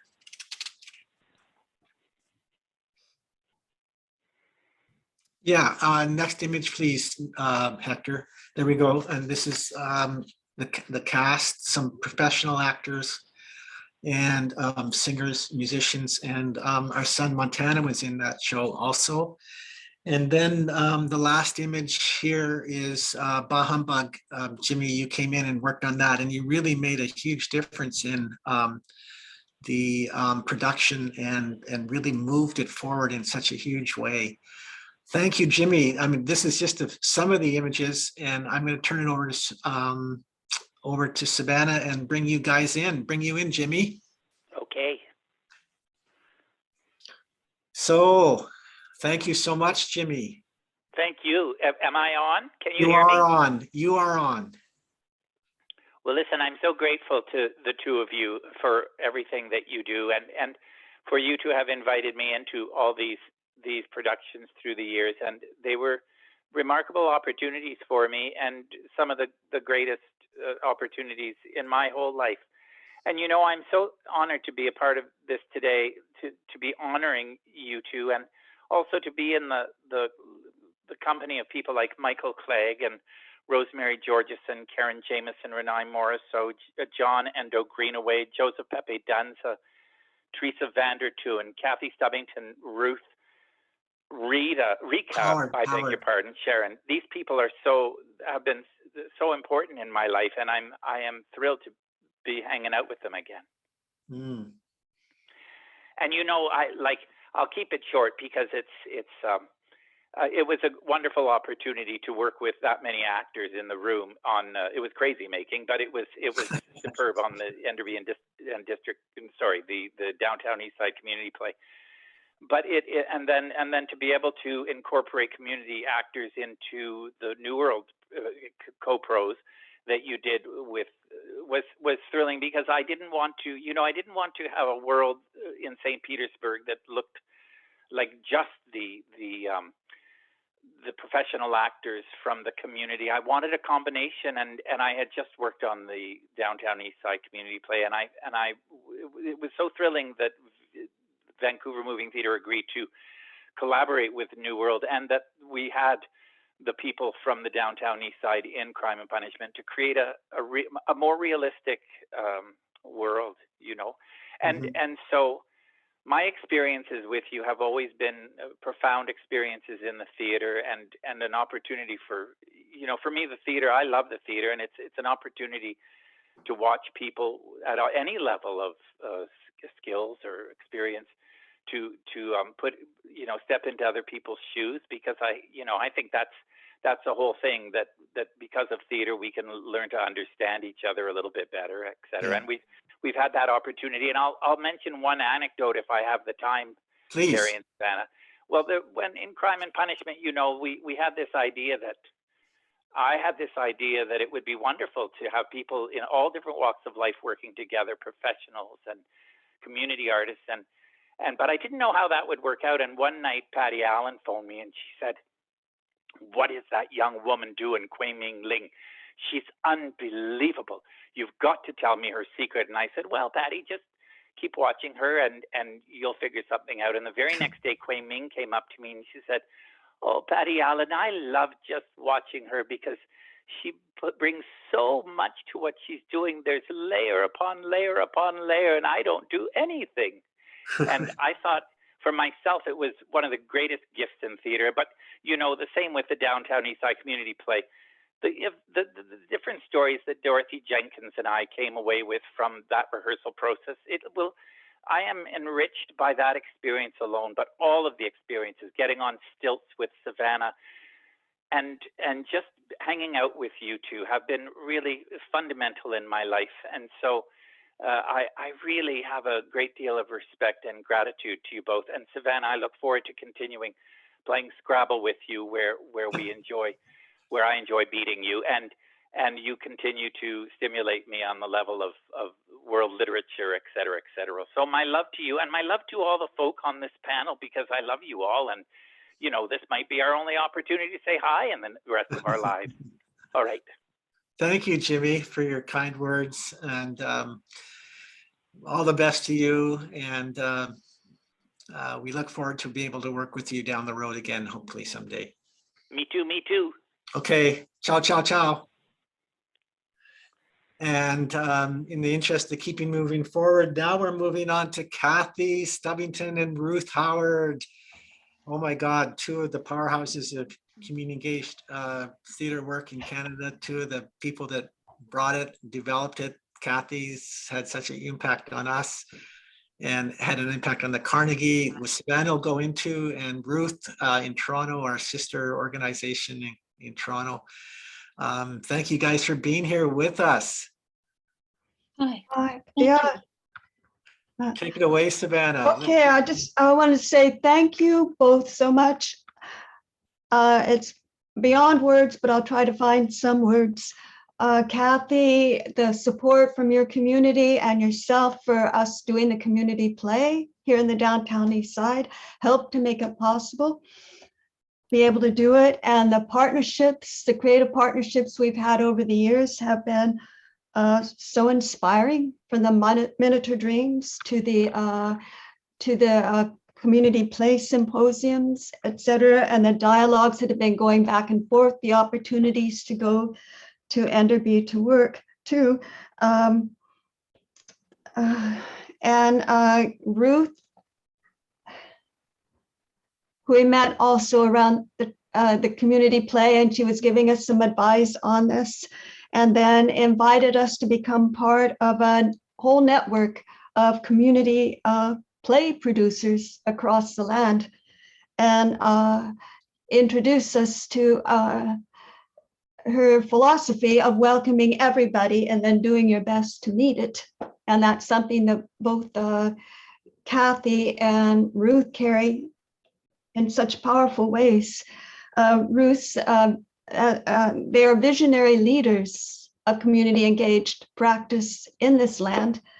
For me, they are mentors, teachers, beloved colleagues, inspiring collaborators, and they have helped us to build cross-supportive relationships across the land and over the years. So I just want to say thank you so much for all that you've given to us, to your communities, and to communities across this country.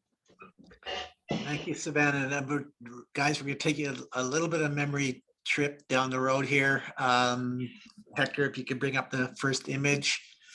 One of my favorite images from the Minotaur Dreams, which is of the Minotaur itself. There we go. This incredible production done at the Roundhouse, Russian Hall, with surround audience and surround lighting, and this giant, beautiful work with the puppets, and this amazing Minotaur that was put together and performed by Kelty McCarricher.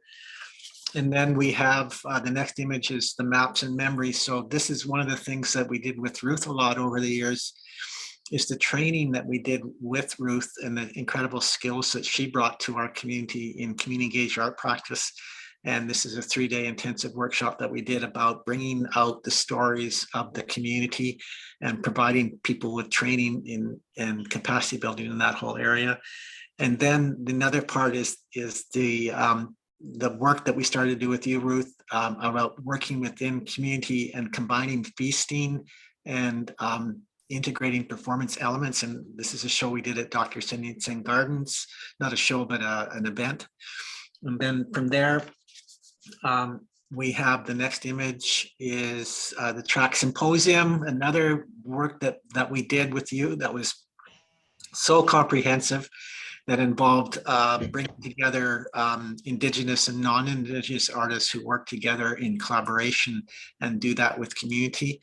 And then the next image is the big feast that was a culmination of 3 years of work with you around feasting and integrating performance elements. And this is a production that we honored the Downtown Eastside community. And this is done at the Ukrainian Hall. Oh, there you are in the image there beside, in the middle with holding next hands, the guy with the apron. And then the next one is the image that we have of us going on the train of thought. Here we are. This is part of the track symposium, and we're about to catch the train to go to Enderby for phase 2. And here we are now in Enderby. Oh, no, not there yet. There's you getting on the train and these amazing shoes that had been woven out of fabric of the land. And those shoes started to be woven here in Vancouver, and they were woven all across the country from fibers that were gathered across the land on this 27-day trip that everyone took across the country. And then we're now in Enderby, and Kathy, this is the day that she welcomed us, and she was giving us a tour of the community through mapping that she had done. And then the next image, we have Kathy and her dear collaborator, Rosalind Williams, from the Splatsin Nation. Rosalind has been a very important partner with Kathy on the land. So an important part of this is urban experience meeting rural experience on this particular track symposium. And the next one is the Train of Thought book, which captures it's a book that Savannah are compiling right now. We started it 2 years ago, and we have a bit of work to do yet. to get it done. You see the map across Canada from the west coast of Vancouver all the way to the east coast. So hopefully we'll get this book done next spring. On a project produced by Jumblies Theatre in Toronto in partnership with, I think, 70 or 90 partners and artists across the land. Thank you for that important detail, Savannah. And then the last image we have is, since then, we've also, Ruth has come back and we did a project here recently, a couple of years back, called Realms of Refuge. And just want to point out that Renae is there, and we'll be talking to Renae in a few minutes. So a huge breadth of work over the course of the last 20 years with you guys. And you've had such an important and vital impact on us as artists, but also us as human beings. And thank you so much. I'm passing the talking stick to you guys. Oh, where's Ruth? I am here, but I'm not there. I mean, I'm not. You're in Toronto. I mean, there we go. There I am. Hello. Hi, Kathy. Hugo? Sure. I'd like to show a picture that I sent to Kimmit. Can you screen show my picture for a second there? Yeah, so this is from when Savannah came to Enderby to be part of our By the River one-time spectacle that Jimmy was there also directing it. And that was the beginning of Runaway Moon, which I'm an artistic director of, incorporating stilts in many of our community projects. And this is Savannah and my son Leaf, who was maybe 6 or 7, and that's my daughter behind, being great blue herons together. So Savannah was there as assistant choreographer to Jimmy, but also she was there as a participant at large. And I was so grateful to Savannah how she modeled participation in such a way that gave other people around her the courage to think it was perfectly reasonable to do some of the perfectly unreasonable things that they were being expected to do. So thank you for sharing that, Kathy. That's an amazing image. I've never seen that one before. Well, there it is. Yeah, that's the Enderby Cliffs behind. And so another thing was it's always been really great to be part of a network, because we're way out in the interior and we often don't have any clue what people are doing in the more populated areas. So having kind of another company in BC in the urban area with a parallel trajectory has been a really great support. And some of our back and forth. So like Savannah's always looking for something for her community, and when she came out to she and Terry at least a couple of times have come all the way out here to see something that we're putting on. And when we were doing these crazy idea of doing multiple versions of the Theseus and the Minotaur, and Savannah saw one of those and thought, oh yes, we have to do this in our community. And we sure did. And we had our artistic core working with some of the artists and community members of the Downtown Eastside. And it was a really great experience for our core to work with your crew, but also just your ability to say yes to anything. Like when Itai decided that we had to cover the whole floor and walls of the Russian Hall white to try this unusual effect, and I thought, that's insane, we can't do that. And Savannah and Terry went yes, and it was extraordinarily beautiful what the result was. You could kind of get a sense of that in that photograph.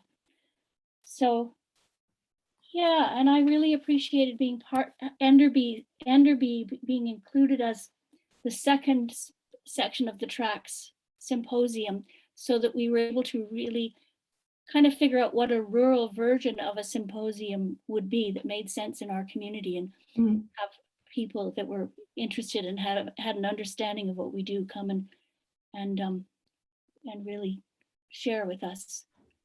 So thank you for always making sure that we weren't left out. and yeah. Thank you, Kathy. Yeah, we do say yes a lot. I think we sometimes been criticized because we don't have the ability to say no. That's very hard for us to say. Hi, Ruth. Welcome. Oh, hi there. Yeah, what to say? Someone said family, and you know, we've been family in life and work for really a big chunk of life. Mm-hmm. At least a big chunk of our life, and yeah, and still that's and still are. I just that yeah, I just what to say. I started jotting down all sorts of things earlier, all the sort of different either things we've done or memories, and I think I'm just going to read this out randomly. Some things you've mentioned, it's a kind of random list. There's much more to add, but a meeting via your email, meeting at documenting engagement, the community play, the Downtown Eastside Community Play, the sushi restaurant launching the Canadian Community Play Exchange, a landmark meal in a sushi restaurant in Vancouver, community play symposia or gatherings, witnessing each other's shows over the years. Sometimes I traveled out to see Crime and Punishment. Savannah traveled out, Terry too traveled out as I traveled out to see other shows. So when sharing artists, sharing family, working with each other's children, being statues with Savannah at the Guild, Savannah dancing, Savannah on stilts, Savannah being photographed in a fireplace, like an old tale with a whole crew of Downtown Eastside people coming to be part of it. Learning institutes, the art of hospitality, maps and memories, the big house, many manifestations of that, train of thought, many episodes, Savannah and Terry dancing many places, including the train station in Winnipeg. Four Lands coming to Vancouver as Realms of Refuge and Pigeon Park, Terrain of Thought, after Train of Thought at the Carnegie Center, Weaving Reconciliation coming to Toronto, having a feast in our studio when we welcomed you. Many meals out in Vancouver and Toronto, many stays at each other's homes, various beds in your house upstairs and downstairs that I feel very at home in, more music and dancing, virtual Grounds for Goodness in the Downtown East Side last year when I couldn't come in person, and films on Monday, 2 days from now, and onwards to planning visits that you might do in the next few months and that I might do within the next year. Yeah, all of which is just, you know, part of it's life. Hard to imagine what life would have been like with all that. And there was something else just reading that I thought to say, which truly I cannot remember, except if Jimmy's still there. Jimmy, I really want to play Scrabble with you again and beat you. But that's not for Terry and Savannah. But I play Scrabble with anyone.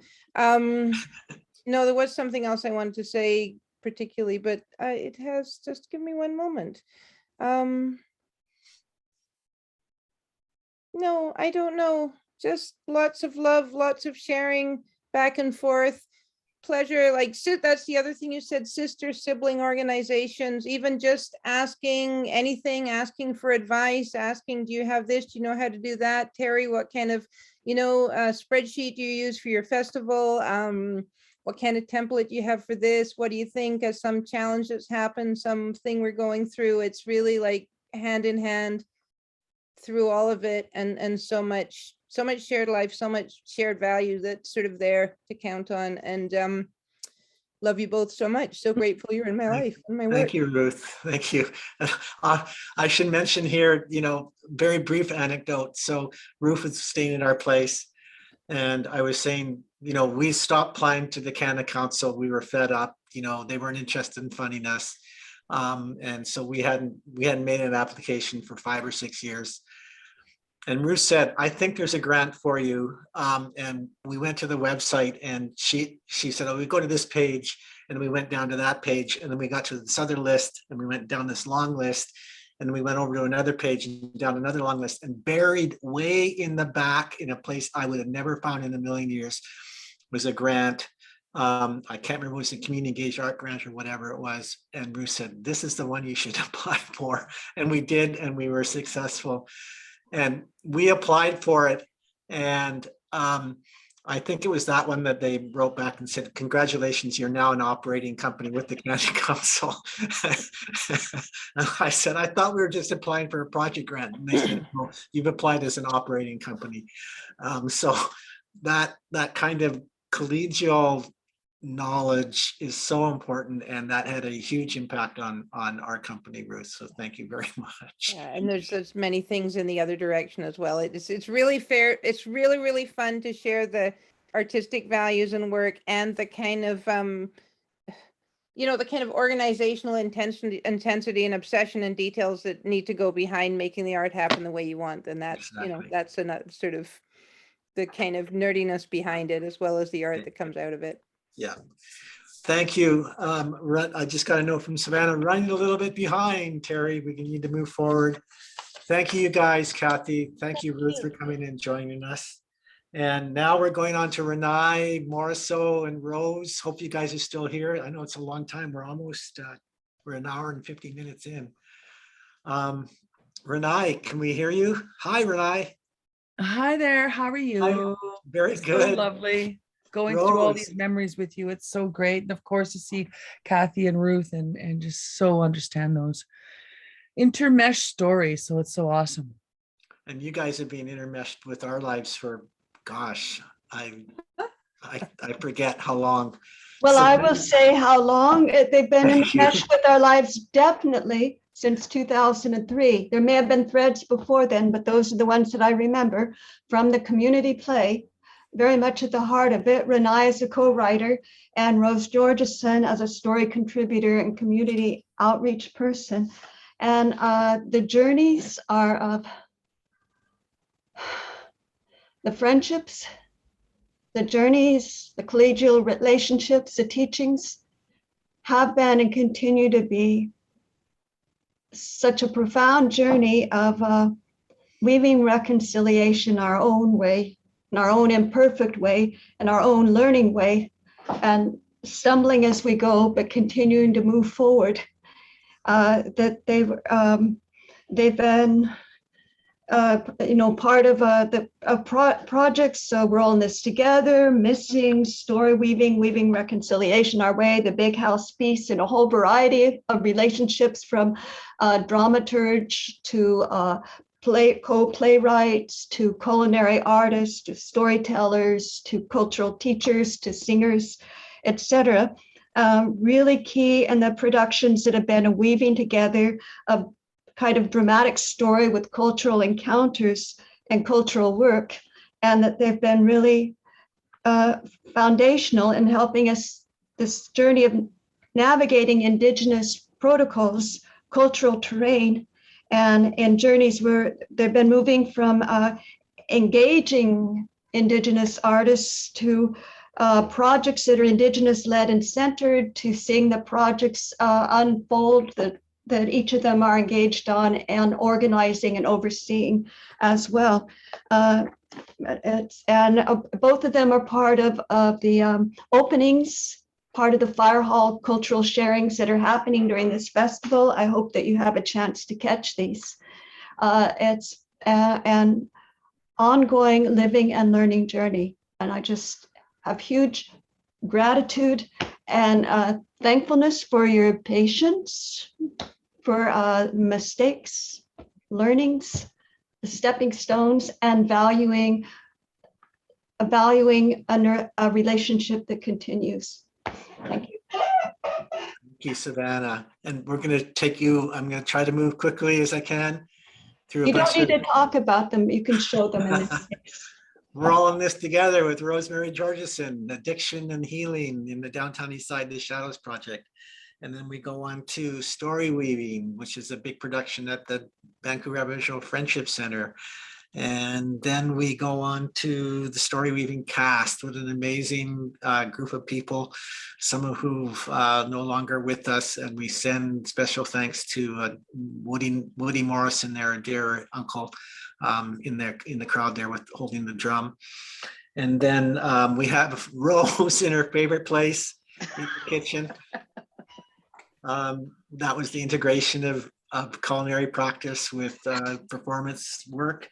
And then we have the big house at the Ukrainian Hall with Renae and the integration of feasting and performance and community.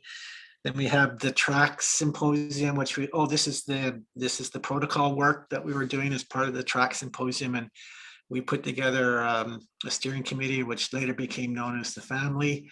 And we organized this group together. We hear Story Weaving Reconciliation Our Way, which we took on national tour. Incredible production that almost killed us all to make it happen. I will add, co-written by Rosemary, Renae, and myself, with contributions from the cast and knowledge keepers, and directed by Renae. Yeah, and acknowledge Sophie Marasti on the cover, who has sadly has crossed the river and is no longer with us. And then a lot of that work was, this is one of the scenes from the production, which was put together by Sam Bob. He's the actor on the right. And it was a comic scene called, satirizing scene called Things Found in Residential Schools. And then the next image is the work that we were doing in community. And this is the work up at the Inalkin Center at the Penticton First Nation. And then we have a nice image of the writers in the next one here. This is obviously the 3 women writers, and then Sam, who is a contributing writer. And then one of my favorite is just being on tour in the Winnipeg Library, Winnipeg Airport on our way home. Next image there, Hector. There we are, coming back from it was a 4-week tour. We did 1-week residencies in 4 cities across Canada. And then the last piece is the work that we were doing with City Opera, and Rose was working on this, where we were paying tribute to the missing women, missing and murdered Indigenous women of the Downtown Eastside and beyond. This is a City Opera production, and they, in partnership with Pacific Opera, and they opened it here in the Downtown Eastside at the Russian Hall. So a little bit of a memory lane, you guys. Thank you, Hector. Let's go back to the Zoom calls. I just underlined Savannah's comments about how much I love you guys, and you're like sisters to me, and I just really, really appreciate the work that you've done with us, both the work and your relationship with us as people. Thank you so much. The talking stick is over to you. Go for it, Rosemary. Well, thank you, Michael, for bringing up the sausage rolls. When I was thinking about this morning, that was the first thing I thought of, was the sausage rolls, and how happy Terry was that I didn't serve sausage rolls to everyone.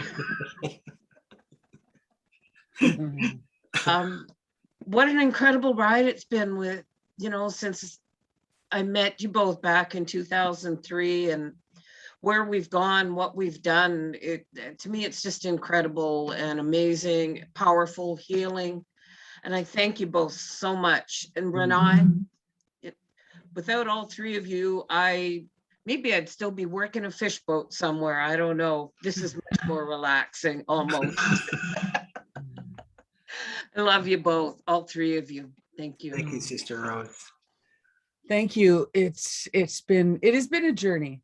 It has been a journey, and I have to say that the focus of creating community work is still a focus in my life, and it's because of the work that I had the opportunity to do with you, Terry and Savannah. And I think that when we put those 2 productions together, we were on the pulse of of that changing landscape within the Indigenous urban community, and bringing in the three host nations to support this work and understanding the threads of story that were similar.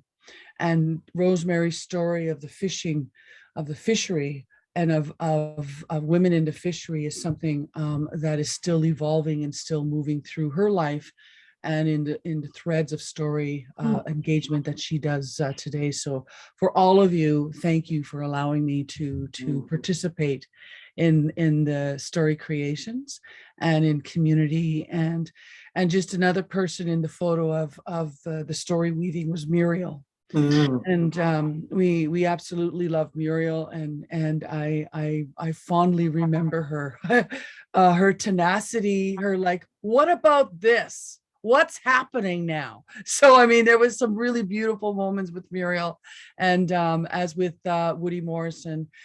And I just want to say thank you to all the people and the board of directors of Vancouver Moving Theatre. Hi. Yeah, thank you for mentioning that, Renae. Renae also served on our board for many, many years. So thank you guys. Yeah, incredible journey that's brought us, Savannah, to new places and helped turn ourselves inside out. You know, I use that expression a lot, to be turned inside out and see the world with fresh eyes.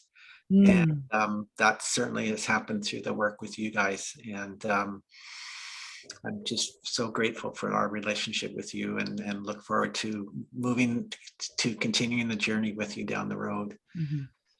Savannah, do you have any? No, just gratitude, and glad to be part of an evolving river of relationship.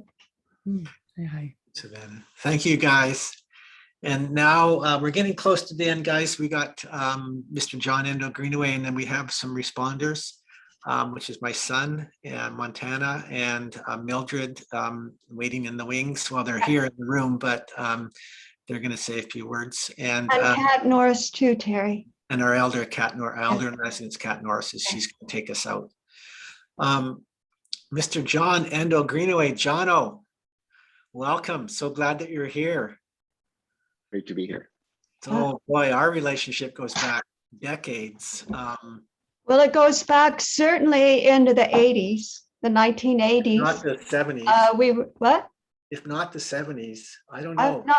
I don't think so, but then I don't know. Let's say the early 80s. Then. Certainly the early years of workshops with Qatari taiko that were always very inspiring to participate in. Certainly the performances around that featured traditional and contemporary music and dance back in the 1980s, Carrie, the sources, Vancouver sources, in which John and the Humdrums were a part of it. We were also working together with Snake in the Grass Moving Theatre on the Amaterasu and Ghosts in the Machine, other projects of that time.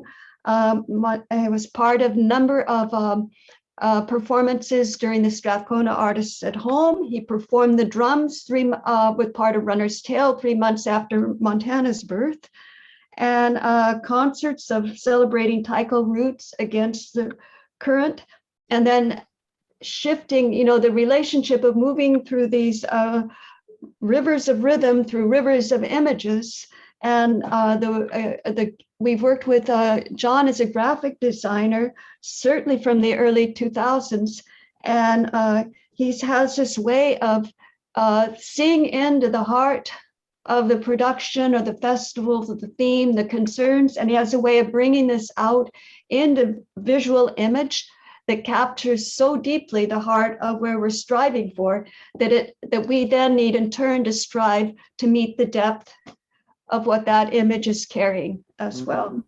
And also that the way that you've supported these different stories of resistance and resurgence of these historically intertwined cultures, and the keeping in relationship to this community of the Downtown East Side. So thank you, John.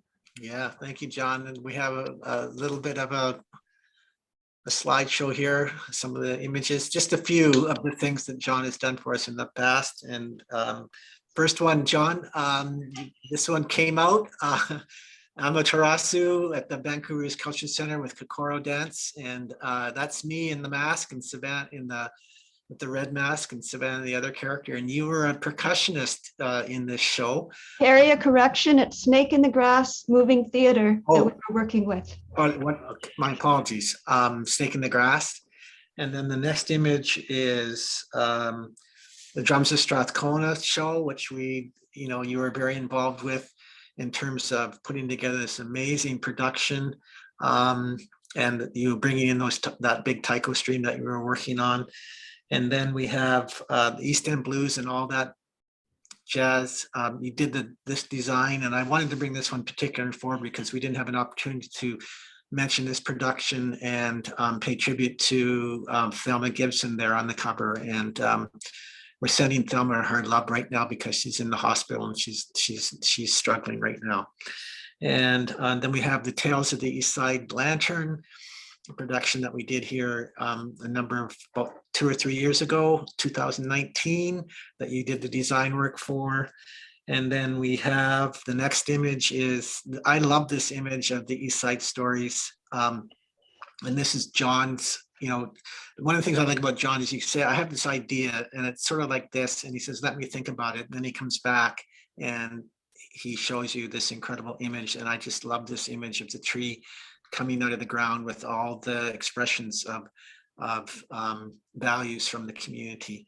And then the next image we have is Mr. Sid Chow Tan. And again, this is another idea where you just say to John, I have this idea, and then he comes up with this amazing image. And then the final one is, it's not the final, but it's against the current production that we did with you a couple of years ago at the Japanese Hall. Major production. Rosemary Georgeson was also involved in that. And then the final one is the book that we put together called From the Heart of the City, Community Engaged Practice in the Downtown Eastside between 2002 and 2013. So incredible body of work that we've done with you, John. Thank you, Hector. That's good. Talking stick over to you. It's funny, in some ways our creative paths have run parallel. We started Katari Taiko in 1979. And one of my memories, so after we started the group, we sort of, as a taiko group, it's really hard to find a home. Like no one wants a taiko group in their home. Like it's just people love taiko, they just don't want it in their neighborhood. So, but for some reason, the Strathcona Community Center opened their arms to us and actually let us rehearse there 3 days a week for a number of years. To this day, it still boggles my mind that they didn't kick us out after the first month. But Monday, Wednesday, and Saturday we were there drumming, and no one could even think while we were practicing. So, but one of my memories from that time is we were drumming in this room. It was hot, so the door was open, and this strange fellow poked his head in and said, "What are you doing?" Now, the other funny thing about this is that Terry has a completely different memory of how we first met. So this is my story, that we met when Terry poked his head in the door and said, "What are you doing?" And, it was drums. I wanted to know. Yeah. But Terry's story is that he saw us in Chinatown with a car and drums. My story is that I was in the studio in the Lim building at Carroll Street and I heard drums. And I went out in the balcony and I looked down the street and there was a man. The car was parked in the street and he had a drum sticking out of the back of the car in the trunk open, and he was drumming on the drum. He was a skinny, tall guy, and but I thought this is really interesting. So I think I went down and introduced myself. I don't remember that part, but I think I did because I really wanted to know who you were and what you were doing. So, and then I think after that you came in and you performed at the Lim studio. That I don't know if it was Taiko, the Katari Taiko group, John, or the it was the hum drums from Katari Taiko. It was a time when I was artistically starting to branch from Katari Taiko and feeling a little bit sometimes the the constraints of working in a collective taiko group and wanted to stretch out artistically. So you hired us for this event, and we called it, so I think it was the only gig we ever did that we called ourselves the Humdrums. And the three of us played, and my main memory from that is smashing my finger on the drum with my bachi, my drumstick, and how much pain I was in for the rest of the performance. But yeah, those were really seminal times, I think, in the city for your company, for myself, for taiko, right? Non-Western music was starting to finally seep into people's consciousnesses. You know, you showed that picture earlier of you in the Drum Mother crossing the Bird Street Bridge on the Peace March. And we were at the other end of that Peace March in the park on Sunset Beach, I believe, performing on stage for 80,000 people. And I still remember looking up from the stage and seeing this sea of people crossing the bridge, and it never ended, the entire performance. Like it was just this, it was, I guess, looking down and see a river of ants. It was just similarly like just this mass of people. And I remember the power of being part of that movement that's still ongoing today. Mm-hmm. And so yeah, our it's really interesting how our musical, like we didn't, you know, we weren't that close for many years. We'd sort of see each other on and off. We'd see each other at the Children's Festival when you were doing your Drum Mother thing. And then as Savannah said, I joined you guys as a sub for the Running Man, is that what it's called? I thought Savannah was pregnant at the time, but I guess she had just had Montana.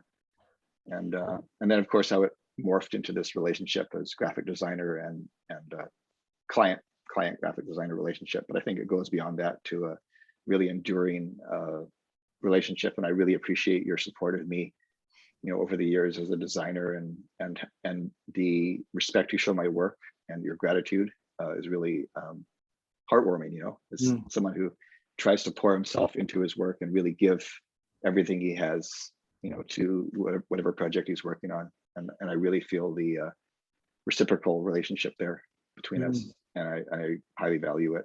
And you know, and I don't live in the Downtown Eastside anymore. I live in Port Moody now, but my formative years were spent, you know, living in Strathcona on Union Street and Georgia Street. I feel that still in my bones, and to continue to have this connection, mainly through you guys and the Heart of the City Festival, I deeply value it to this day. So thank you. Thank you, and I know John. you're running short on time, so that's all I'm going to say. Thank you so much. Yeah, I love you, and thank you so much for everything that you're doing. And I look forward to continuing our working relationship and collegial relationship. And now we're getting on to, we've actually gotten through all the artists. We're running a little bit behind, but not too bad considering cramming 50 years into 2 hours. We wanted to just take some time to acknowledge some other key productions. If we could bring the screen up, Hector. Gina Bastoni and the Downtown Eastside Romeo and Juliet, significant production. Gina's sadly no longer with us. And the next image is the Survivors Pole honoring Bernie Scundle Williams, who adopted us into her clan and her family this summer. This is the procession down the street towards the Survivors Pole, which is the next image. Installation of the pole. The pole had just gone up, and there's Bernie. And then we have the next image is the work that we're doing with the Pulling Together Society and connecting us to the nations of this land and to the whole area of canoe culture. And the final image is a current important partner for us right now is Alley Theater. And this is a production that we did with them last year called Inheritance. And they're currently at the festival with their amazing production, #WhatNow. So thank you to all those people, past and present. And thank you, Hector. And now it's my distinct pleasure to welcome my son, Montana Blue, to the screen. Hello, Blue. Hey, Dad. Hey, so glad that you're able to be here with us. I have a little bit of some images that go with you. Hector, on with the short memory lane here.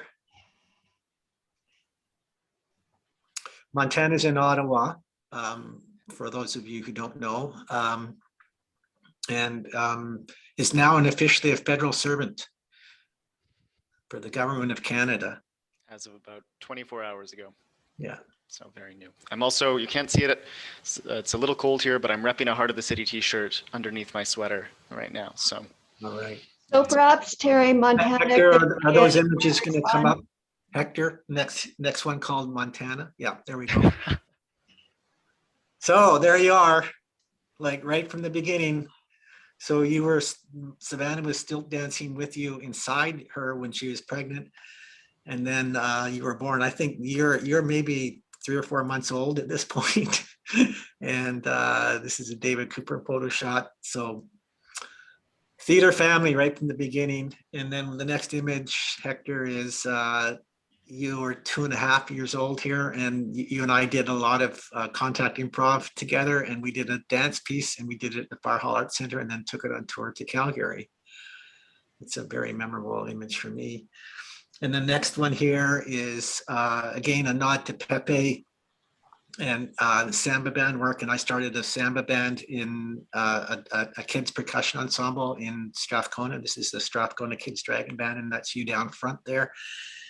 And then the last image is you mentoring in stage management with Savannah on a production about 2004. So there's a few photos of you coming up, being raised in a family that's deeply involved in the performing arts. So Montana, Savannah, do you want to set Montana up? Just Montana, we're really, I know that you've grown up alongside the company so that you have a kind of inside, you've had an inside connection to it, but we would be very interested in your response to what you've seen and what's been shared by people at today's gathering. Yeah, happy to chat. What a wonderful set of images this has been, and what a tour de force kind of run through the past that's been there as well. I feel lucky to be a part of this incredible journey here, and privileged to call so many of you friends and teachers who have come up to speak and say some words today, or some of those in the audience watching as well. Being my mother's son, I of course had to start typing out notes at the same time on themes and jotting things down in the background, as I think you've probably seen my mom doing over and over and over again. She's definitely passed some of that to me. So what I thought is I'd go over some of the themes that I thought popped up here and what has been said, and then maybe just conclude with a couple thoughts right at the end. Thank you. Yeah. So the first one that I really pulled out a lot of was conflict resolution. Going from navigating brawls in rehearsal halls to hunger strikes and community plays to building relationships around so many different groups within the Downtown Eastside community and with external stakeholders in Vancouver as well. You've come so far over 50 years of production and artistry in managing that, managing people and managing relationships. I think Teresa particularly called out the ability to build relationships and navigate conflict. And all of that has been so integral to your work, both collaborating with other artists and in building community engaged theater in the Downtown East Side. Another theme that I really wanted to pull out there was friendship. There's so many wonderful people and friendly faces from the last 50 years, maybe a little bit beyond that as well. And most people, myself included, go through life engaging with a lot of people I would call colleagues. And as Pepe was really mentioning, you both have emerged from almost every single production and every single endeavor that you've dove into with people that you would call friends. And it's an amazing ability to cultivate friendships and relationships that has felt so central to your artistic journey and felt so important for it. And that breadth of artistry and breadth of different people diving into your work is also comes to the last theme that I wanted to pull on, which was truly interdisciplinary artistry. I mean, Vancouver Moving Theatre, from what you've talked about to me over the many years, was founded with a focus on interdisciplinary arts, dance, theater, movement, all these different things pulled together. And I know that's been challenging for you at times when you're trying to categorize yourselves and the work that you're doing, but it's also brought some amazing, amazing collaborations to bear. It blows my mind how many different areas of artistry you've been engaged with to some extent. Really, dance, music, theater, we mentioned those three, but comedy, tragedy, history, science, visual arts. Now you're diving into digital arts as well at the same time. I mean, I can't think of a realm of artistry that you haven't touched on to at least some extent in 50 years of performance, and that's incredible. I don't think I've had the pleasure of meeting anybody else ever who has had an artistic career that was so multifaceted and so engaged with so many different types and parts of the world of arts. I lied. I think I put one more in there too, which is home and community, as that really emerged. And it's emerged more recently, of course, in the work with community play. But it's been a part of your life for, as far as I think, all the years of production and dance and theater that you've had. So despite the fact that neither of you was from the Downtown Eastside, you both become enmeshed in that community. Supporting community work hasn't just been a tagline that you pull up and put out there. It's really been something that you live and breathe and embrace in all your activities and all your interactions with other people. I think that your growth in the past few years of running the festival has been built so much on these different threads that have been there: conflict resolution, friendship, interdisciplinary artistry, and home and community, and all of those are coming through. And I love how much you're also creating space now for new, young, passionate artists to bring their own visions there too. So you've been cultivating arts, not just bringing forward imaginative and innovative things yourselves, but creating space for other people to perform and build as well. And I really respect that. You both have taught me a lot about love, adventure, respect, constant desire to learn. I should also mention that not only did my parents have 50 years of artistic collaboration, but they also homeschooled me for most of my education as well. So they managed to constantly perform, tour, build relationships, and at the same time work as basically teachers as well, which is no small task. So thank you so much to both of you. You absolutely rock my socks. I love you to hell and back. It's a privilege for me to be here, and a privilege for me to hear from so many people who I've had the pleasure of building relationships, performing with, dancing with, singing with over the last many years. So thank you to everyone out there who's also supported and engaged and built relationships with my parents too. It means the world to me. Thank you, Blue. Thank you for choosing us as your parents. I miss you all. And not just my parents, but everyone else there too. Really, it was wonderful, wonderful hearing Pepe's voice there for a little while. Jimmy, Renae, I mentioned three, but I could mention every single one of you and people that I've been seeing in the chats as well. I hope I get to see all of you before too long has gone by. We're looking forward to see you at Christmas. Yeah. Thank you, Montana Blue. Love you. Love you too. And now we're going to go to Grace, Mildred Grace German, who is the young woman that we had not young, the woman that we met, had the pleasure of meeting quite through wonderful circumstances, came through the Carnegie. We were looking for somebody to produce our 50th anniversary show at the Carnegie, and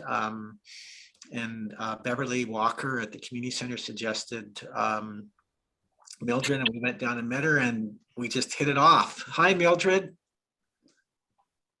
Hello. Hello, everybody. So wonderful to have you here. Thank you so much for all the work that you've done on this collaborative project.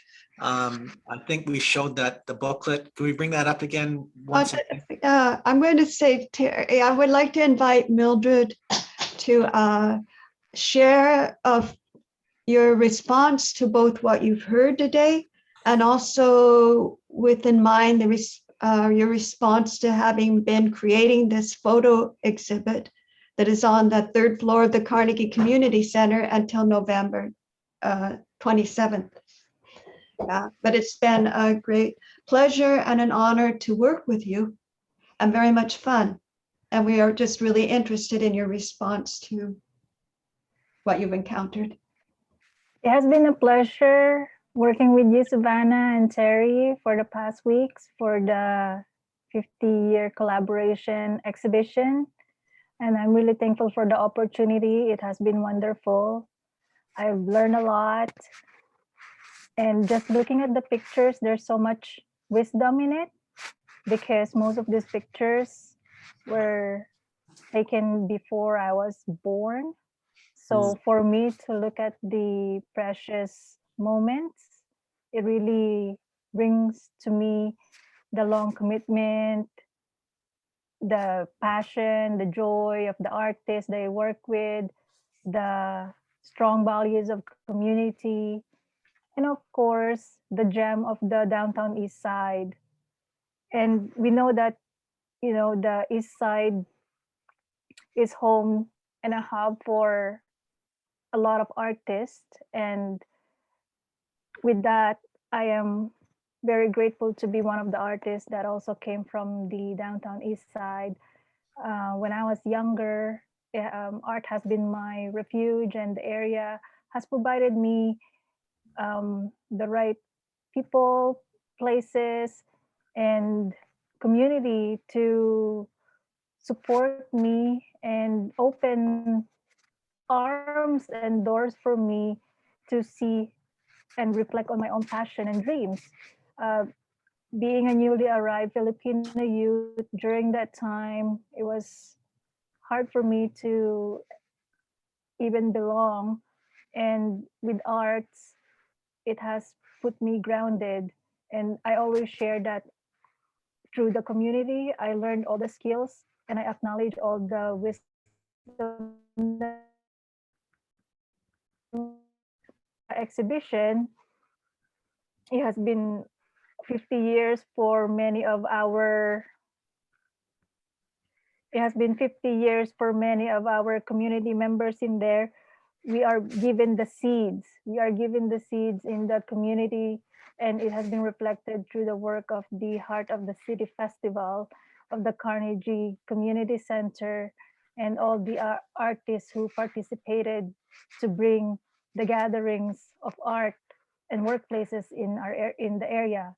So I'm really grateful for the opportunity and being a witness to the joy and warmth of the community getting together with warmth and passion, bringing the arts and the stories in the community. So I'm really grateful for the opportunity to the Vancouver Moving Theater and to the Heart of the City Festival, to the Carnegie Community Center, and also to the past collective that I work with, the Sinagbayan from the Kalayan Center across Oppenheimer Park, who connected me to the many places in the Downtown East Side. And hopefully that we can pass this passion and knowledge to the future generations, because the inspiration has been ongoing and it's been going strong and stronger. And sometimes there's no words just to express like how art really heals and brings the community together. So it is something that is very valuable and something that we will treasure. So thank you for all the work. Yeah. Thank you, Mildred. It's been wonderful working on this with you. And as we said to you last time, we're looking forward to developing a new project with you in the coming months ahead. Thank you so much. Yes, I look forward to all the upcoming visions that, because there's a lot of knowledge that you and Savannah has, and it has been proven through all the work that you've done from like production, writing,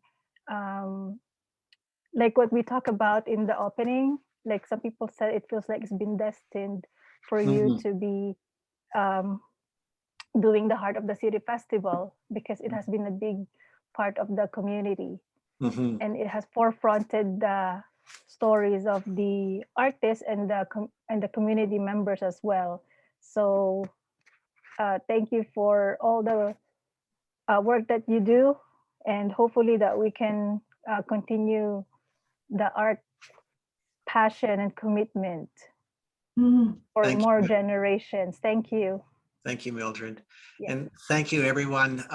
We were hoping to end at 2, but as you know, as I thought we might, we've gone over half an hour. I'm going to invite Kat Norris, our elder in residence, forward. Are you still here, Kat? Yes. Kat, can you take us out with some closing words to send us on our journey? Yes. Yeah, I just want to say it's about time. Yeah, it's my first time sitting up for so long. Yeah, I just want to thank you guys all for, for all of your words and all of your work. And I really love seeing the photos of you guys when you were very young and, exuberant and, lots of hair and just so beautiful. I've loved working with you all for all of these years. And I was hoping to see a picture of myself in the community play as a prostitute. That was so fun. And I want to thank Vancouver Moving Theater for giving so many people the opportunity to express themselves. We don't often get a chance. Those of us that work in the Downtown Eastside or volunteered or activists, and just ordinary people who no one would normally listen to. You guys give them a chance to share their voice and express themselves, and not only their joys, but their anger and their fears. That is such a huge blessing. It makes you feel emotional. How many people I've seen grow from being a part of Vancouver Moving Festival, at the theater, and all of the different plays. So I wanted to take a little moment of silence for those who we've lost, those that moved on to the next part of their journey. So a little moment of silence.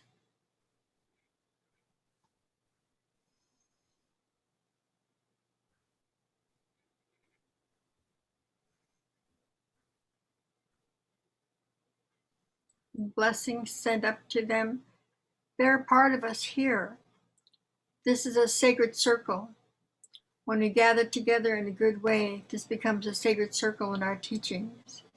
And in our teachings, when we gather like this and we say their names, they're here with us. They're sharing in the joy of the stories and the history. And their great memories are with you all. So I'm going to raise my hands up to the beautiful people of this territory, the Squamish people, Musqueam people, the Salish people. Their ancestors walked these lands with us. First thing in the morning, and then when the sun goes down, they walk with us. So, Gat'saa, Nasiet ya ait squel, Gat'saa. Blessings to you all. On the next part of all of our journeys, I ask the Creator to watch over each and every one of you as we go about our lives and our days. And those of us involved in the community, we need prayers for our families, because often our families, get a little bit neglected until we realize we have to bring them in. So it's really a blessing to watch you bring in Montana with your life's journey. So that's really good for me to see. So I'm going to sing you a song.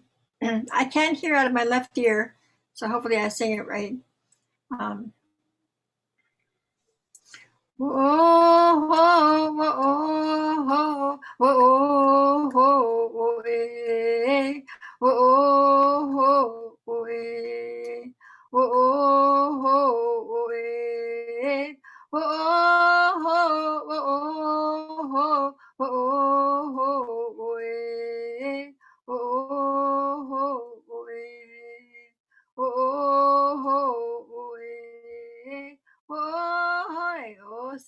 That's a sun song.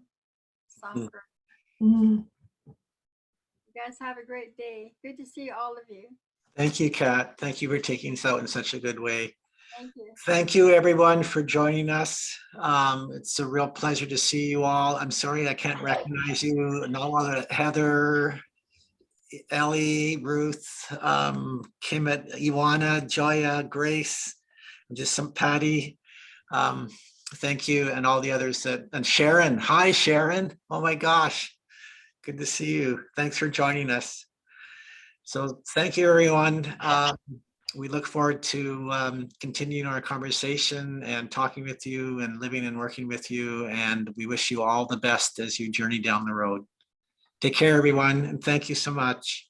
Bye-bye.